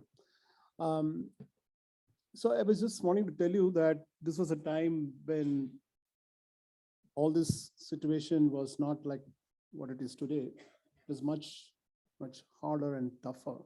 Today, if you are an entrepreneur or you're a startup, there is so much support coming from the ecosystem. Everybody wants you to succeed, right? And there has never been a better time than now to be an entrepreneur. So that's first thing I wanted to give you as a message. Like you have all taken a decision to be an employer, not to be an employee, which is a great step. And so you're going to create jobs. You have to also look at how you're going to, create impact for the economy by, increasing opportunities for you and your stakeholders. It's all about wealth creation, right? So if you see those unicorns, we have today about 109 unicorns in the country. What they've done, besides raising investments, of course, some money goes to the founders, some money, large amount goes to investors. They've also created impact for the employees, which is something which we need to appreciate. Despite all the criticism about, there is, the investors are making too much money and all that, I will say there is still impact created for these, let's say what you call the downward effect, right? So the trickle effect, it goes all the way to the lowest employee, like your drivers and house helps and whatnot. So the overall ecosystem improves, the overall economy improves. So that's what the startup ecosystem has done. And I must share with you, that what is the Accelerator what's the role of an accelerator. So today you went through some kind of mentorship, right? So this is an example of what happens, one of the examples of what happens in an accelerator. So within the accelerator, we provide not only knowledge, expertise, and connect to the experts in a particular field, who can also tell you what technology to pursue, what kind of customers you should target first, who could become your POC. And they have so much knowledge, right? So we have some mentors here who mentored you today. So these kind of people, we have a network, over about 2,000 such people in our network, and not only from India, but all over the world. So we will be able to help you. And I'm going to share with you what we do under the GAIN. So this GAIN is an accelerator that we created 4 years back to help startups that have graduated from incubators. So if you know, many years now, like 25 odd years, DST has been funding TBIs. I don't know, any of you coming from engineering colleges, you may know this. The incubators exist and they are funded by DST. They get about 2.5 crores every year for about 5 years. And then it's kind of extended. It's also extended, beyond that. This is to inculcate the spirit of entrepreneurship, where the knowledge of technology with the lab that is there in the institution and the professors and the other kind of experts that are part of that ecosystem will guide you to convert your idea and bring it to the market, right? So what we call as lab to market. So this kind of encouragement has been coming from DST, and later on AIC came in, Atal Innovation Centers.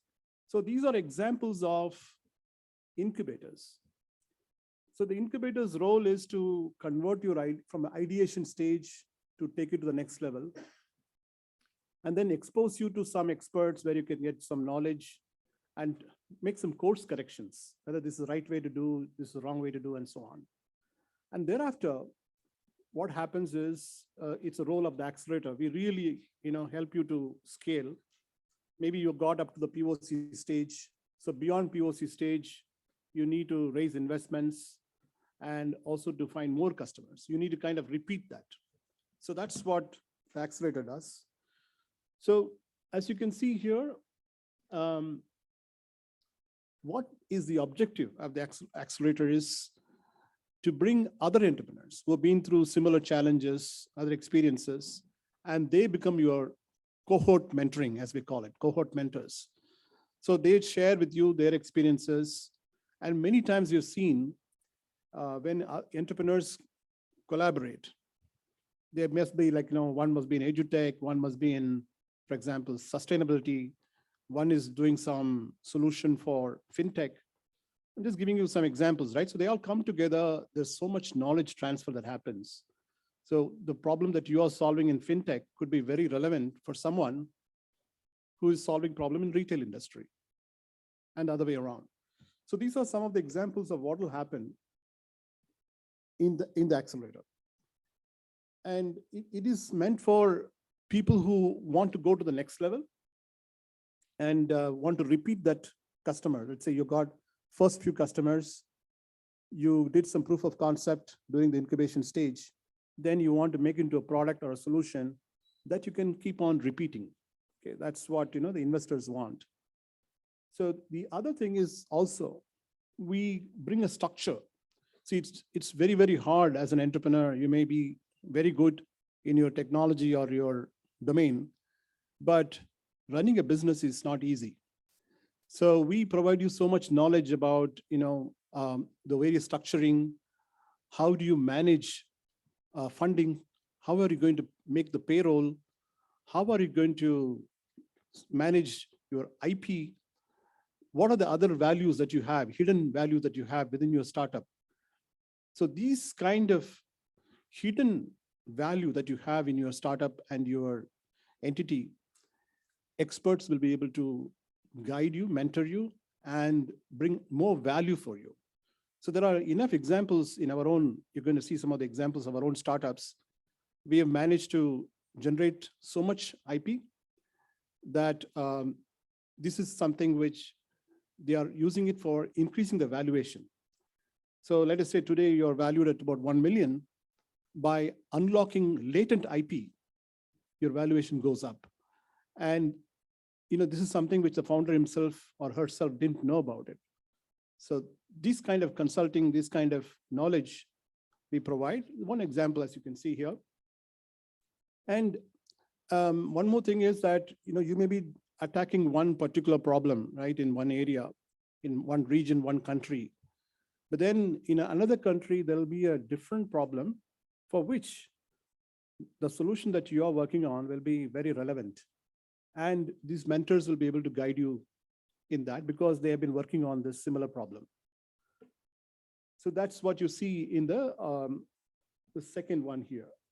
The third one, like I mentioned, we were able to bring about the connects. You heard Diksha talking about some of these, let's say, features and handholding they do from the government of India. But it's just a connect they do, but then there's a lot of further actions you need to do. So we help you to realize that, so there is there's a requirement, it has been established, it's been qualified, but then you need to convert that and get the customer pay for that, right? So we help you, we become your extended arm in other ways, and become your co-founder as well. Okay, many times we become your co-founder. And so this is one more thing, right? Through the ecosystem, we'll be able to bring more and more networking opportunities, and you'll be able to create further value for your startup.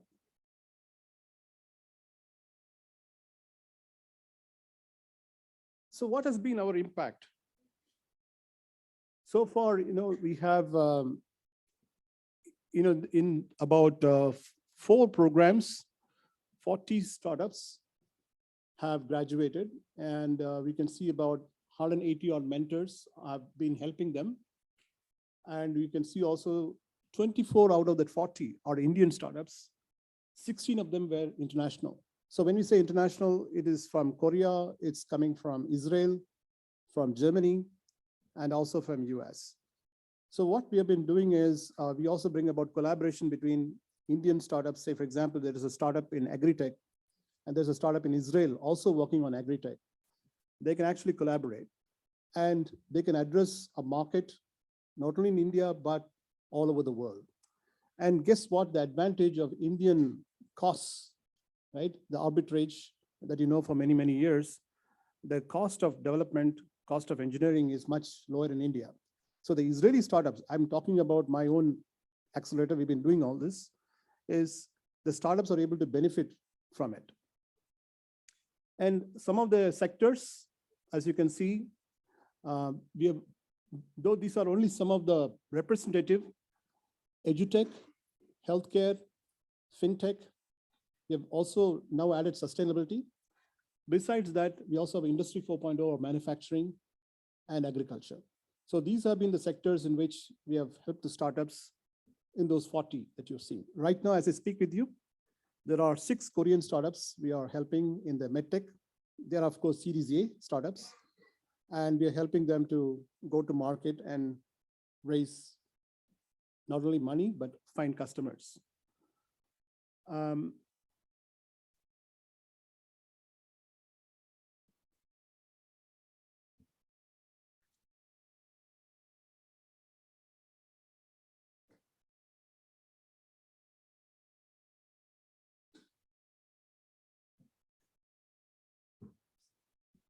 It's not moving.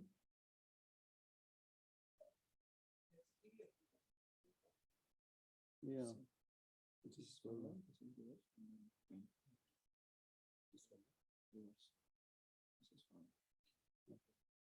But it is going back.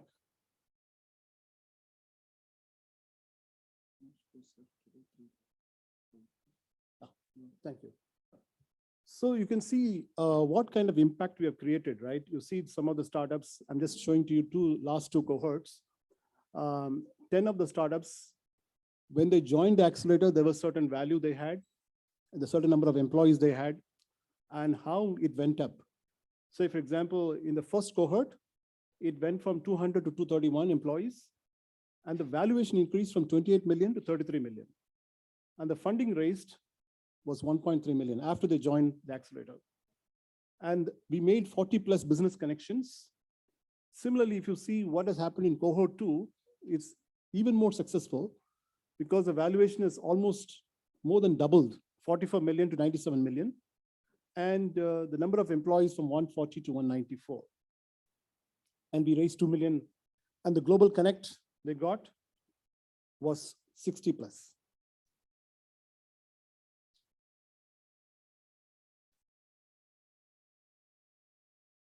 So some of the notable startups for which we have created impact, you can see those names.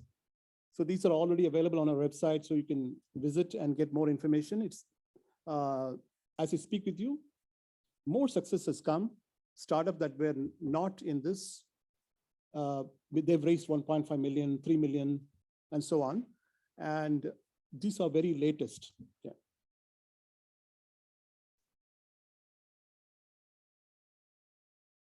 So what are the key differentiators? So you can say between an incubator and an accelerator, what happens? So we provide market entry strategy, access to mentors, access to funds. Then we also provide industry connects, ecosystem partners, and support services like co-working space. We have 32,000 square feet space, and we have training rooms. We have also spaces for meeting. You can do also events. Of course, a well-established space for networking. And this particular thing I've already covered. What are the sectors and what are the technology areas?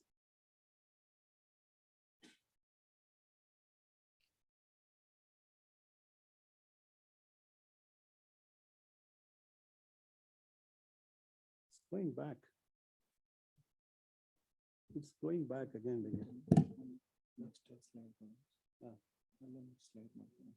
Okay, it's not working. Yeah. Okay, fine. So go to slide number. Yeah, this slide. You can stop it here. So I will say next, and you can actually move the slide. Okay, I think that's better. Yeah, thank you very much. So you heard in the beginning about the Open Innovation Program that I co-founded in UC Berkeley in 2007 with the support of 40 corporations at the time. Today we have over 8,200 corporations in the program. And that is something, the startups will get to benefit. So what we're doing is we are kind of preparing them. So it's like an end game is to provide all this mentorship, guidance, and then once they're ready, they can actually move to this Open Innovation Program and then grow further. We're leading all the way to exits. Okay, so you're going to see more of this in the coming slides. But I wanted to also touch upon some of the schemes that we run. The Startup India Seed Fund Scheme, where we invest up to 50 lakhs. And we invest into about 10 startups. So far, we've invested in 5. We need to invest another 5. And we have got another 6 months to go to do this. Besides that, we also have the Samrit scheme from the MATI, where we'll be investing in 10 startups, 2 of which we have already shortlisted, another 8 more to go. And the fund size there is 80 lakhs. So if you are a software product company or a startup making in, let's say, in IT, or you're solving, say, some problem through SaaS, doesn't matter which industry, we would like to fund you up to 80 lakhs. Then we also have, today we had the launch in the morning of what is called the Women Elevate, the Government of Karnataka program to promote entrepreneurship amongst women. And the interesting part about this particular program is that we also been going outside Bangalore. So it's also called Beyond Bengaluru, where we look at the HPD cluster, Hubli, Belgavi, Dharwad, and Mangalore and Mysore. And this is another program where we are supporting 15 women over a 6 months acceleration program. And at the end of it, the minimum grant the women entrepreneurs are going to get is about 2 lakhs. And besides that, we have in-house funds that you see there is something called scale to gain. Scale to gain, we invest up to 1 crore. And you're also going to see, yeah, next slide.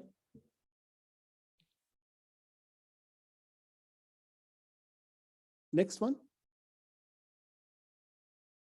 So you see, these are the other supports that come in terms of the international partners in the US.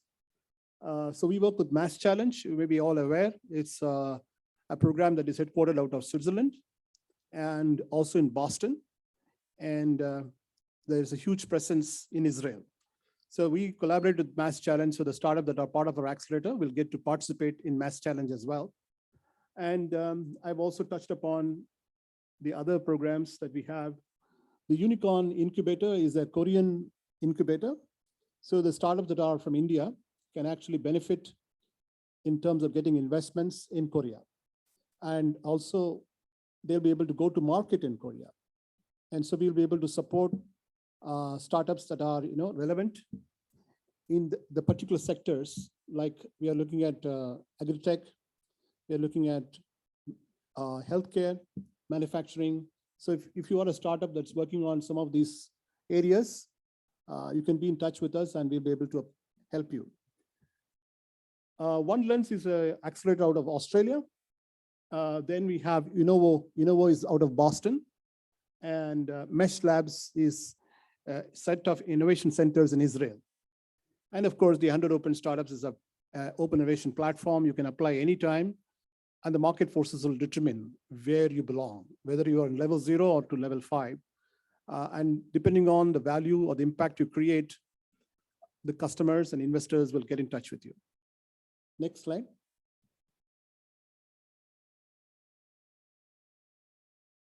We've been running something called the India Innovates program for the last 18 months. So every month, we select 5 startups, in a particular sector. So as you can see, we have done it in sectors like agri-tech, industry 4.0, retail, almost like 18 sectors. We have brought 5 startups and then connected with them customers. So this is an invite-only event. It is not open to general public. And you can see the kind of value that is derived by the startup. And also the stakeholders, whether it's your investor, whether you are an incubator, all of them stand to benefit. And that's what this India Innovates program is all about. And we kind of prepare them, coach them to go to the global stage. Next slide. So this is kind of a summary of what has happened on the India Innovates. What is it all about? For whom and how? I covered all this. And you can see some of the sectors, in which these events have happened. So through this, we have about 40 startups that have gone on to Series A level. Next. So Apac Fintech Bridge is a fintech platform connecting Apac and India to help startups in the fintech sector to be exposed in the Apac region and from Apac to India. So there are a lot of innovation coming from the Apac region that will be relevant for India, and the other way around. So that could be a lot of innovation. I saw at least one startup I met in the fintech sector that could be very relevant for the Apac region. Next. So this is the India-Israel Access Program. So you can see the Consul General of Israel in Bangalore. So he takes an active part. So we regularly bring startups in different sectors from Israel to collaborate and establish their market presence in India. And they will also be able to collaborate with Indian startups, like I gave you the example in agri-tech. Next. This is something, again, I touched upon. So far, 18 startups have graduated from our program from Korea. There were 3 cohorts of 6 each. So this is one such that you're seeing there. So we're going to have the next month another 10 startups in AI, healthcare and AI. So as you all know, Korea leads the world in innovation. The World Economic Forum, WEF, they've rated Korea out of the last 9 years. 8 years, they've been number 1. And Switzerland and the Danish region, as well as Scandinavia, they come in the subsequent ranks. But Korea leads the world in tech for many, many years now. So this is why we've been bringing startups from Korea so that they can work with the Indian startups and they can hire Indian talent as well. Next. This is another program that we've been bringing impact for the SMEs. So as you know, there are a lot of innovation that startups bring in the manufacturing sector, agri-tech. We also seen in retail. So there are 66 million SMEs in India, as per the report from Deloitte and PwC. So the 66 million, if you really go down to see what are the sectors, 40% of the 66 million are in the manufacturing sector. So they are very old. They're still following, very old technologies. Their innovation is very minimal. So the startups can become a source for innovation. And so we created a program where these SMEs are able to source their innovation from startups. So we call it as startup innovation. So that's a program we created, and it's been very successful. Whether it's chemical industry, whether it is, as I mentioned to you, metal forming, any kind of manufacturing, it's been a huge impact. Next. We also have our sister fund called Startup Exceed. It's our own fund. It's about 9 years old, where we invest. The ticket size is $1 million to $3 million US. We have created one unicorn, Darwin Box. So this happened in the last few weeks. So we are very happy to say that, the effort that we started long ago, 9 years back, in investing in early stage startups has really created a good impact. And this continues to grow. We have actually delivered 38% IRR. That is phenomenal return for the investors. And the latest fund, we have returned all the principal to the LPs. So for those of you who know about what is LP and GP, LPs are the ones who put in money. Substantial money comes from like 80% to 90% money comes from LPs.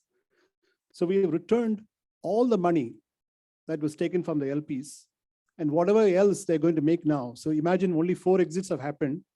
With those 4 exits, we have already returned their principals. And whatever else they're going to generate is their profit, right? So I just want to tell you that the Startup Exceed has been one of the most successful startups. And recently, just a couple of days back, we invested in a AI DevOps startup, which is, you can call it like auto coding. So you don't need to code, right? So you're hearing a lot about coding. So this startup in India has done this. So we invested almost $1 million US in the startup. And many more. Keep watching. You will see, let's follow us on Startup Exceeds posts on LinkedIn. You'll be able to see all the developments that is going on. But sufficient to say that though these government schemes are there, say about 30K to 50K US we invest, that's not enough. So that's why we come into, invest between 1 million to 3 million. Our own fund, it's pre-Series A and Series A. And so far, 20 investments have happened. And we also have, like I mentioned to you, the start to scale, through which so far 12 investments have happened. So this is a little dated. More investments are going on as I speak. So some of the portfolio of startups that have scaled through us, something very interesting I want to mention is, you see this startup which is there. If you go a little bit further up, scroll a little bit up, yes. So in the Industry 4.0, I want to share with you, this is another role Accelerator plays. You see the startup called Live in Sense. So they are someone who is solving problems with AI, manufacturing issues. So during acceleration program, we mentored them and said, look, why don't you solve the problem of carbon capture? Or, bringing net zero. We talk about green ops, we're talking about many such challenges in sustainability today.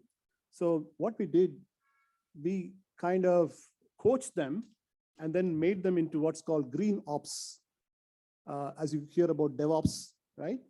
So this startup is today called Green Ops Startup, and their valuation has gone up to 25 million. It used to be like 2 to 3 million at that point in time. So I'm happy to mention this is the kind of role the Accelerator plays. I just give you one example, but we have played a major role in all those startups that you see there. And some of them are on the way to becoming unicorn. You watch out for the Fintech Pay Nearby. Pay Nearby today has nearly 2,000 employees, and the valuation is close to 500 million. And they have been doing revenues of about 2,600 crores. So these are the kind of startup that have scaled through our accelerator, some examples, and it is sector agnostic.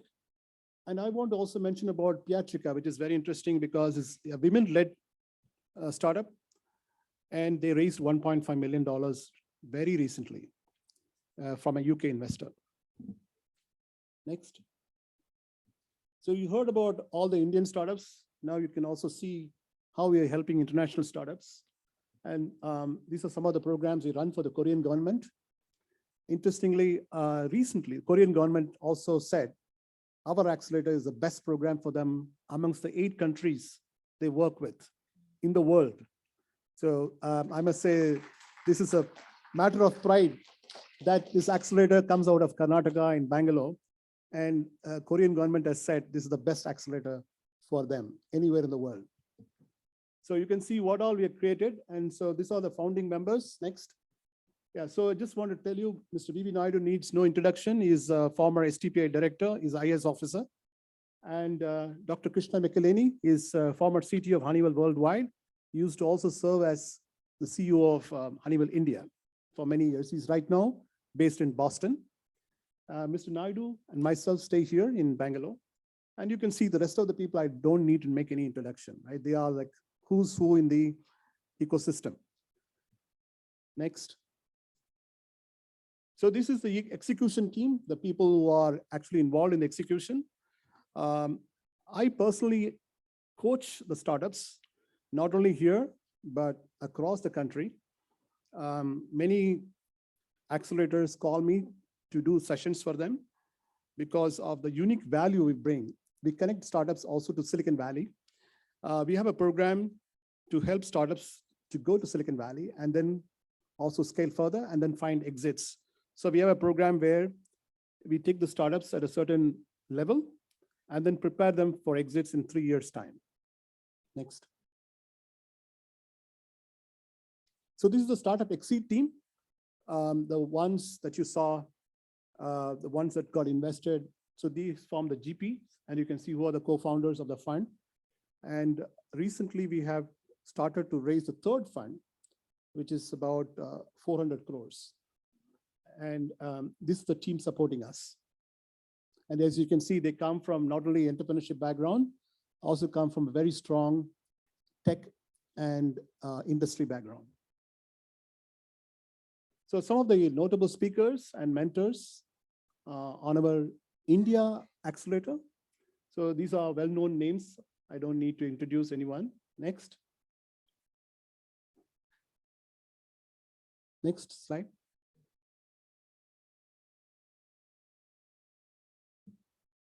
So these are some of the international mentors. So you can see Mr. Ken Summers. Then you also have Ms. Jody. So these people all come from Mass Challenge in Boston, and they support the startups from here. They coach the startups for entering the US market as well. Next. So these are some of the program partners. I've covered all of them, but just for you to kind of reinforce, this is like in almost 15 countries, and these kind of partners are growing so much that we are also able to bring their startups to India and help them to grow.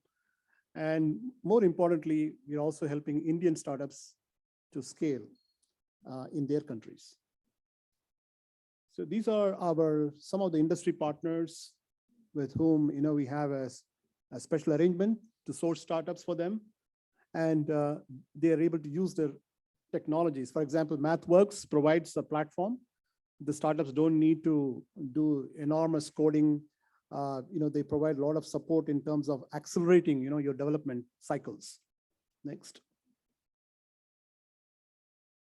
So these are Government of India and Government of Karnataka. These are some of the people who support. As you can see, the programs we ran for METI, Startup India, Government of Karnataka, the kits, as I speak with you. And then recently, we also are in the process of building something called the Karnataka Acceleration Network. So we're creating an accelerator which will connect all other accelerators across Karnataka and bring impact for them. So that's it. So you can reach us. This is a website, our LinkedIn and so other social media handles. So I would like to close this presentation by saying, you all done some kind of pitching today, some presentation is done, but then the question comes, what next, right?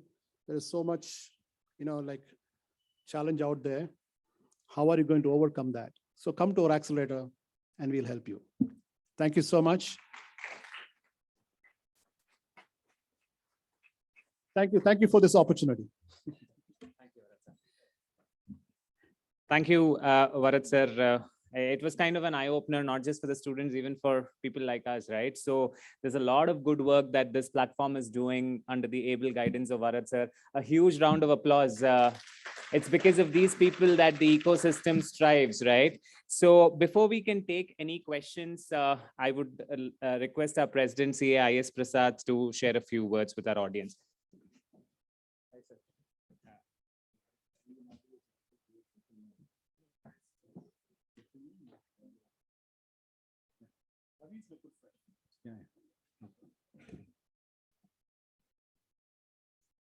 Let me check the speed at which or the present situation of all my 75 teams. Good evening. Good evening. I think the same before breakfast, after breakfast, before lunch and after lunch, after all the sessions. That means all the mentors today and the resource persons are given you food for thought, correct? The FKCCI are given food for your appetite, correct? Okay. This is the very important time. I think we've been moving out from 75 to top 20 teams or 25 teams with the new jury members. Already, I think the chairman and others have been informed that you will have 3 to 4 days time after you've have heard or got mentoring from the mentors, and you have the information about the mentors. I think Abhishek and Ankur, Daksha can share the details of the mentors with the email ID, and you can continue to have the online sessions and again support from them. Like, I don't think that if you write an examination, IIT or CA, you will have an option to modify your examination paper. But here we want to give, because you're all aspirational youth, though against the wish of my young team, as senior citizen, I want to always give an opportunity for each one of you, the teams. The next thing is, whatever you made presentation already, submitted business plan, you go back and have 1 more day or 2 days with the mentoring, in any suggestions, and you can modify and resubmit. Correct, Ankur? Ankur? Listen to me, no? The process is clear, no? They have their own exam. You got your answer sheets, correct? You've been allowed to modify if there is any modification required, if at all, after you've been due deliberations heard from by the mentors. And you can also have 1 or 2 days mentoring with teams and confirm what you made a presentation is proper, or you have an option. You have 5 days, I think, by next Wednesday. You have the time, Wednesday, you have to submit the revise, if at all, or any modification with justification and submit. Second thing, those the teams who are not come, I think we have requested the chairman and the co-chairman and all them to send them completely the list. And again, the audio recording of yesterday and today's, they can do. If any teams require any business plan like project report or feasibility and everything, I think you can communicate to Daksha. We have a professionals team. Apart from Shravan, we can also engage Shubha Ganesh. We can assist you. And before you go back to your home, yesterday I had met with my friend, and he's going to come out with the announcement maybe the next week. Those top 2 teams, apart from you have been eligible for, all the 75 teams are eligible to get startup capital, that seed money of 12 crores. This is the first thing which we want to confirm.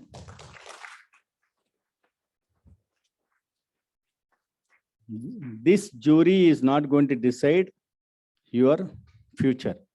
Now we have an option for you when this both Udan and again Atal Incubation Center, they'll announce and also they'll interact with you. So if you have missed something, correct, you have an opportunity. That means you got better opportunity now through Manthan business plan. The second thing, yesterday when my friend have been talking, sir, 26 lakhs is the prize money which I've been giving to them, thanks to sponsors. And you mentioned B.V. Naidu, correct? B.V. Naidu is my good friend.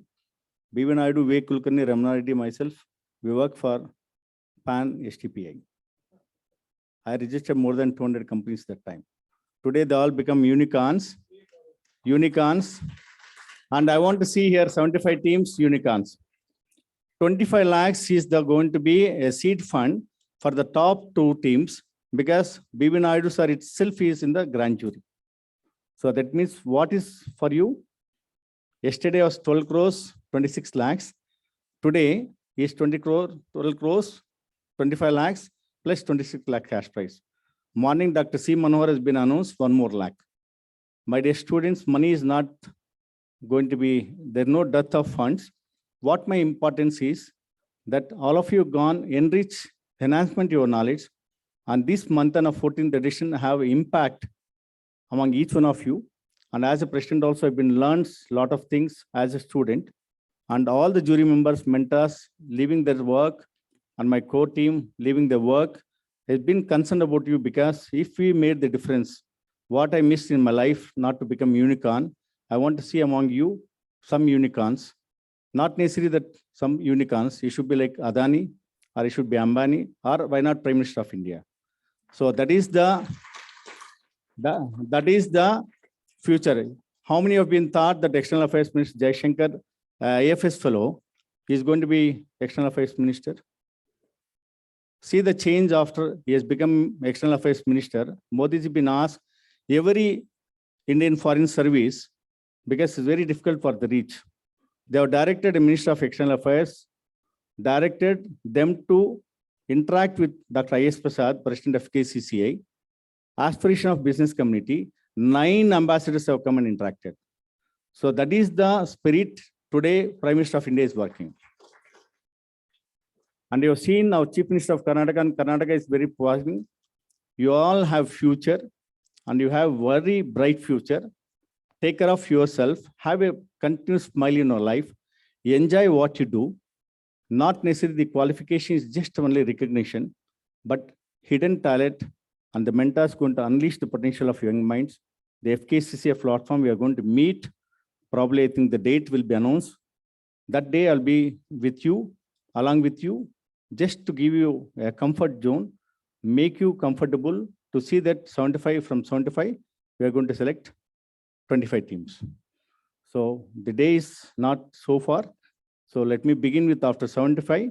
Why you want 25 means Prime Minister of India has called now Amrit Kaal. That means from 75th year of independence, the next 25 years is very important. Whom you choose the 25 teams, I'm sure that the nation is going to be proud of each one of you, and you make the difference of the remaining 50 teams. Don't leave them. So each one reach one, the 25 top teams has to handle the remaining 50 teams, and make sure that you form a company, give them opportunity to become your fellow investor, and give them opportunity to share your future profits. and give them opportunity to be with you. Ultimately, this entire 75 teams will be converted into 25 teams. The 25 teams represent the 75 teams. So I don't want to take much time, and I'm very happy. All the best. Go back with memories and think of IS Prasad, because at the time of retirement, I'm depending on each one of you to take me for Starbucks coffee. Thank you.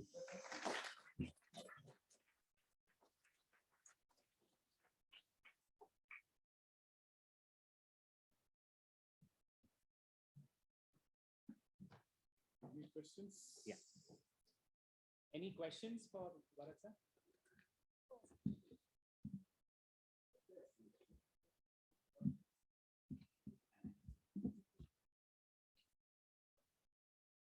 Questions, anyone? I think everything is clear. Yes. Yeah, please. So, this mic. Yeah. I noticed that when a company becomes very big and very successful, an Indian-born company, they sell out to a foreign company, and the entire business goes out to somebody outside India. There are examples, you know what I'm referring to. Yeah. Would it be nice to have it grow, Indian-grown companies stay in India and have all the things happening within India? Now, a lot of capital is going out of India. Yeah. So both are happening. See, in the case of, you see, you are talking about a few startups or few companies that in India got acquired by international. But you see the scale at which it is happening. It's also Indian companies are acquiring, that has never happened in the past. Indian companies are also acquiring international companies. So that's a great story, right? So this is a level playing field. What happens is that when you go to listing in a stock market like NASDAQ, or any kind of international market, you become visible to everybody. And whatever you do, the impact is not only India, but global. So as long as you're creating impact, if the impact is going to be from India to Africa, for example, or to Southeast Asia, why not? And if somebody is going to take you to that market, you need that consolidation, like you heard from Sri Prasad. He said 25 teams that are going to win have to handhold and support the other 50. That's the kind of spirit, right? You see at that level, when you go to such advanced level, it doesn't really matter, because at the end of the day, we are looking at growth and that I said the trickle effect. It has to come to the last man standing, as they say, right? And if you can help the poorest people in a particular economy or a country, it's good. So if that acquisition, the Indian company's acquisition, is going to create wealth for its entrepreneurs, it has happened. Quite a few companies, if you may know, like when Freshworks listed, they created 350 millionaires, right? So this is an example. When acquisition happens, it's not only the founders, not only the investors, also the employees benefit, right? So it is good. So it is, I would say, that's a very common way. It's not only India, it's American startups getting acquired. The amount of Israeli startups that are getting acquired is humongous. And they continue to churn. So I will say, the one that sold out that company should go on to innovate more, and you should create more opportunities for acquisition, create more wealth. So that's how I look at it as an entrepreneur, because it's a good recognition for Indian talent, Indian capabilities, and our expertise, right? So hats off to the Indian entrepreneurs, right? So what most people do not know is today there are over 1,000 unicorns. We have 108 unicorns in India, right? We're talking about unicorn because of a good parameter to measure success. You see in the US or globally, so in Silicon Valley now, there are about 500 plus unicorns. And the data is out. It says nearly half of them are Indian owned, meaning Indian co-founders. That's amazing success story that means one thing. If you provide infrastructure, if you provide all the assistance like it comes with in the Western markets, there's no limit, right? So we can succeed in a big way. That's what is being proven time and again. So if you see the the way it has been evolving over the years, right? We created this IITs. Students went from here, did their MS, and then worked for some of the best companies there. And they became senior executives. A good example is Sundar Pichai, right? And there are many others that have gone on to become, which are not well known, but they're also, in big companies. So India has created such talent, scientific talent, technology talent. Now is a time of entrepreneurial talent. So that's what as I see the Indian, what you call the people that you go outside, the desis as we call them, they have graduated to become entrepreneurs and they're creating wealth globally. So this is a phenomenal growth for us, and it's also a great success for our entrepreneurship, right? That's in our DNA. What is more interesting, there is a report that was created by Stanford University. I will share it with you. They have done a report about $500 billion companies that were created in the US over the last 30 odd years. And they found more than 50% were created by Indians and Jews. So that's another great success story. And it has been run by a professor from Stanford, research by professor. So if there are no more questions, we can wrap up.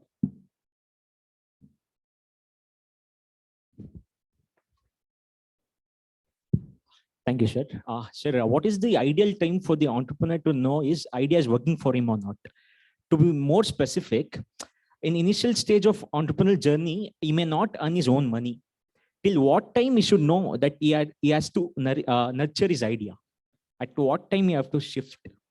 That is my question, sir. So if I were to, because I got disturbed by some noise here. So if I were to frame your question, you talked about at what point the founder can make an income out of the startup. Is that right? Can you come down a little bit here? Yeah. Sure. Like what is the ideal time for an entrepreneur to know that his idea is working for him? Okay. So that's when your first customer pays you, right? Whenever that is. So the customer is validating it. The validation is when they pay you the money. That's the proof that your product or solution is validated, right? And then you go on to repeat that with other customers, customer 2, customer 3. Then you're proven. So 3, if you get 3 paid customers, that's a proof. And today, if you see Y Combinator, right, one of the best accelerators in the world, they say if you have 3 paying customers, right, then you're eligible to apply to the accelerator. That's it. That shows that it's a kind of a big thumbs up. And to your question, 1, yes, maybe some friend, somebody known to you gives you a business, right? The second one is definitely not fluke, right? You're somewhere there. Third time, it's a validation of your product. That's how Y Combinator does the valuation. So I'm just sharing with you that maybe 1 is great, even though it could be your friend, your father's friend, or your brother or somebody. But then repeating it that second time, third time is a great validation. That's how I would like to summarize.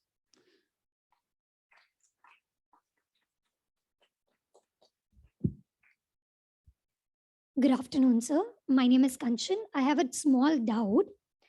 Like, as you told, many startup funds and the criterias, right? Like, when am I eligible to enroll for this? What stage are you now? Like incubation stage. Incubation stage. So the Startup India Fund Scheme, right? SISFS, you can apply. So you can go to Startup India website, right? And look for SISFS, Startup India Seed Fund Scheme, okay? And you can apply. And then, we will have an interview with you. There's a process. And if you're found to be eligible, then you will get this funding. Thank you. Welcome.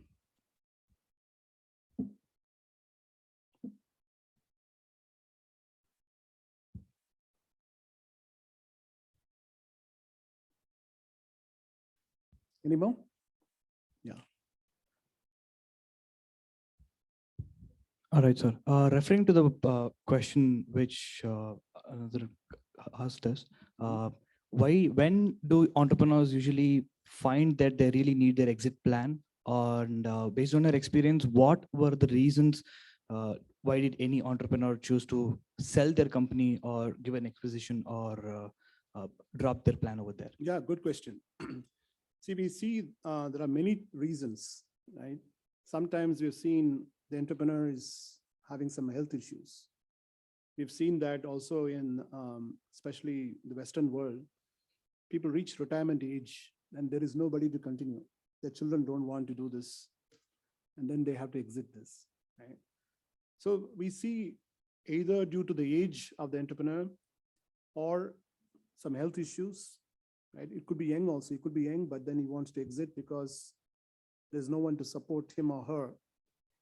So that's the second time, that this can happen. Third one is when you get a great opportunity, right? Because you are building something and then you find that you can't go beyond this, and you're been trying to say grow your business, but then you are stuck there. And the only way now you can grow is through a partnership, and the partnership is actually getting acquired. And many times you've seen one hand or two hands only can do so much, right? Suppose, you've got 5 hands. It's so much more power, right? So much more resources to do what you want to do. So we see this kind of consolidation that happens. And it can be that, you've been in a certain stage for some years, some months, you're not able to grow. And the only way you can grow is to get acquired. That's also the reason. That was clear, sir. Thank you. Yeah.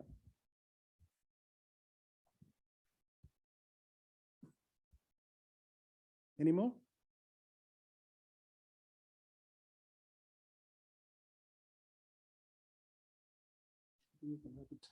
So thank you so much. I hope you all gained from this session, and this is not the end. Let's be in touch, and we're happy to mentor you. And in addition to what you heard from Prasad, we are also happy to help you with our own funding and mentorship and guidance. We are here to help you too, through FKCCI. Thank you.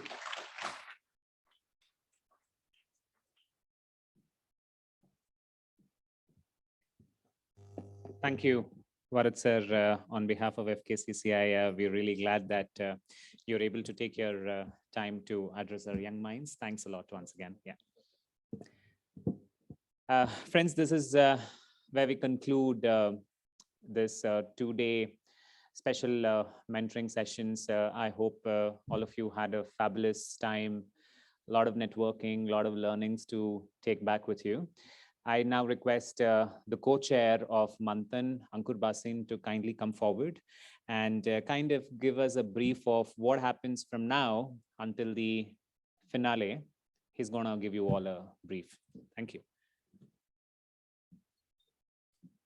Thank you, Shravan. Do you remember Pramod? Yeah. Do you remember what he said when he saw the prize money of 26 lakhs on the screen? Yes, you guys are extremely, extremely lucky. Even Abhay was telling me, Abhay got a check for 50,000 for his 3rd place. The total prize money used to be 3 lakhs. And under the visionary leadership of Dr. C.I.S. Prasad, Manthan has grown multifolds. And President has actually told me that, what figure is there on the screen will definitely not be the figure by the time we go to the finale. Every day he is meeting up with people. Every day we are seeing new numbers being added. We had Varat sir just now said that, he is willing to help you raise, with his funds. We have Dr. C. Manohar, who has added 1 lakh today. Another 25 lakhs that got added that President was talking about. 26 lakhs of prize money is already there. 12 crores of seed funding is already there. And all of us sitting over there, where is Shubha?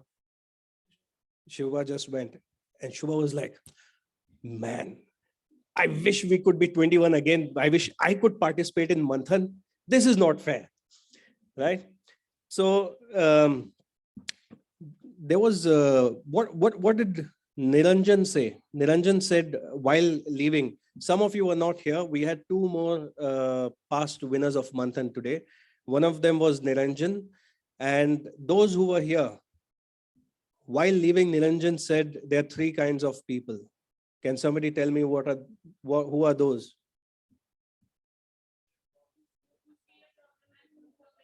Okay, the first kind of person is sees a problem, walks away. Second person is a person who sees a problem and criticizes it or comments on that. And the third kind? Yes, sees the problem, finds an opportunity and works on that. And what did Abhay say was his biggest takeaway from Manthan? Absolutely, right? These all are very, very important things. And this is the most important thing, is about the confidence and self-belief. You would have heard this, that entrepreneurship is a very lonely journey, because at the end of the day, there are times when your family might not support you. There are people who talked about, my friends have, yesterday, I think it was, right, that my friends have said like this, or my family has said like that. The self-confidence will ensure that you go miles.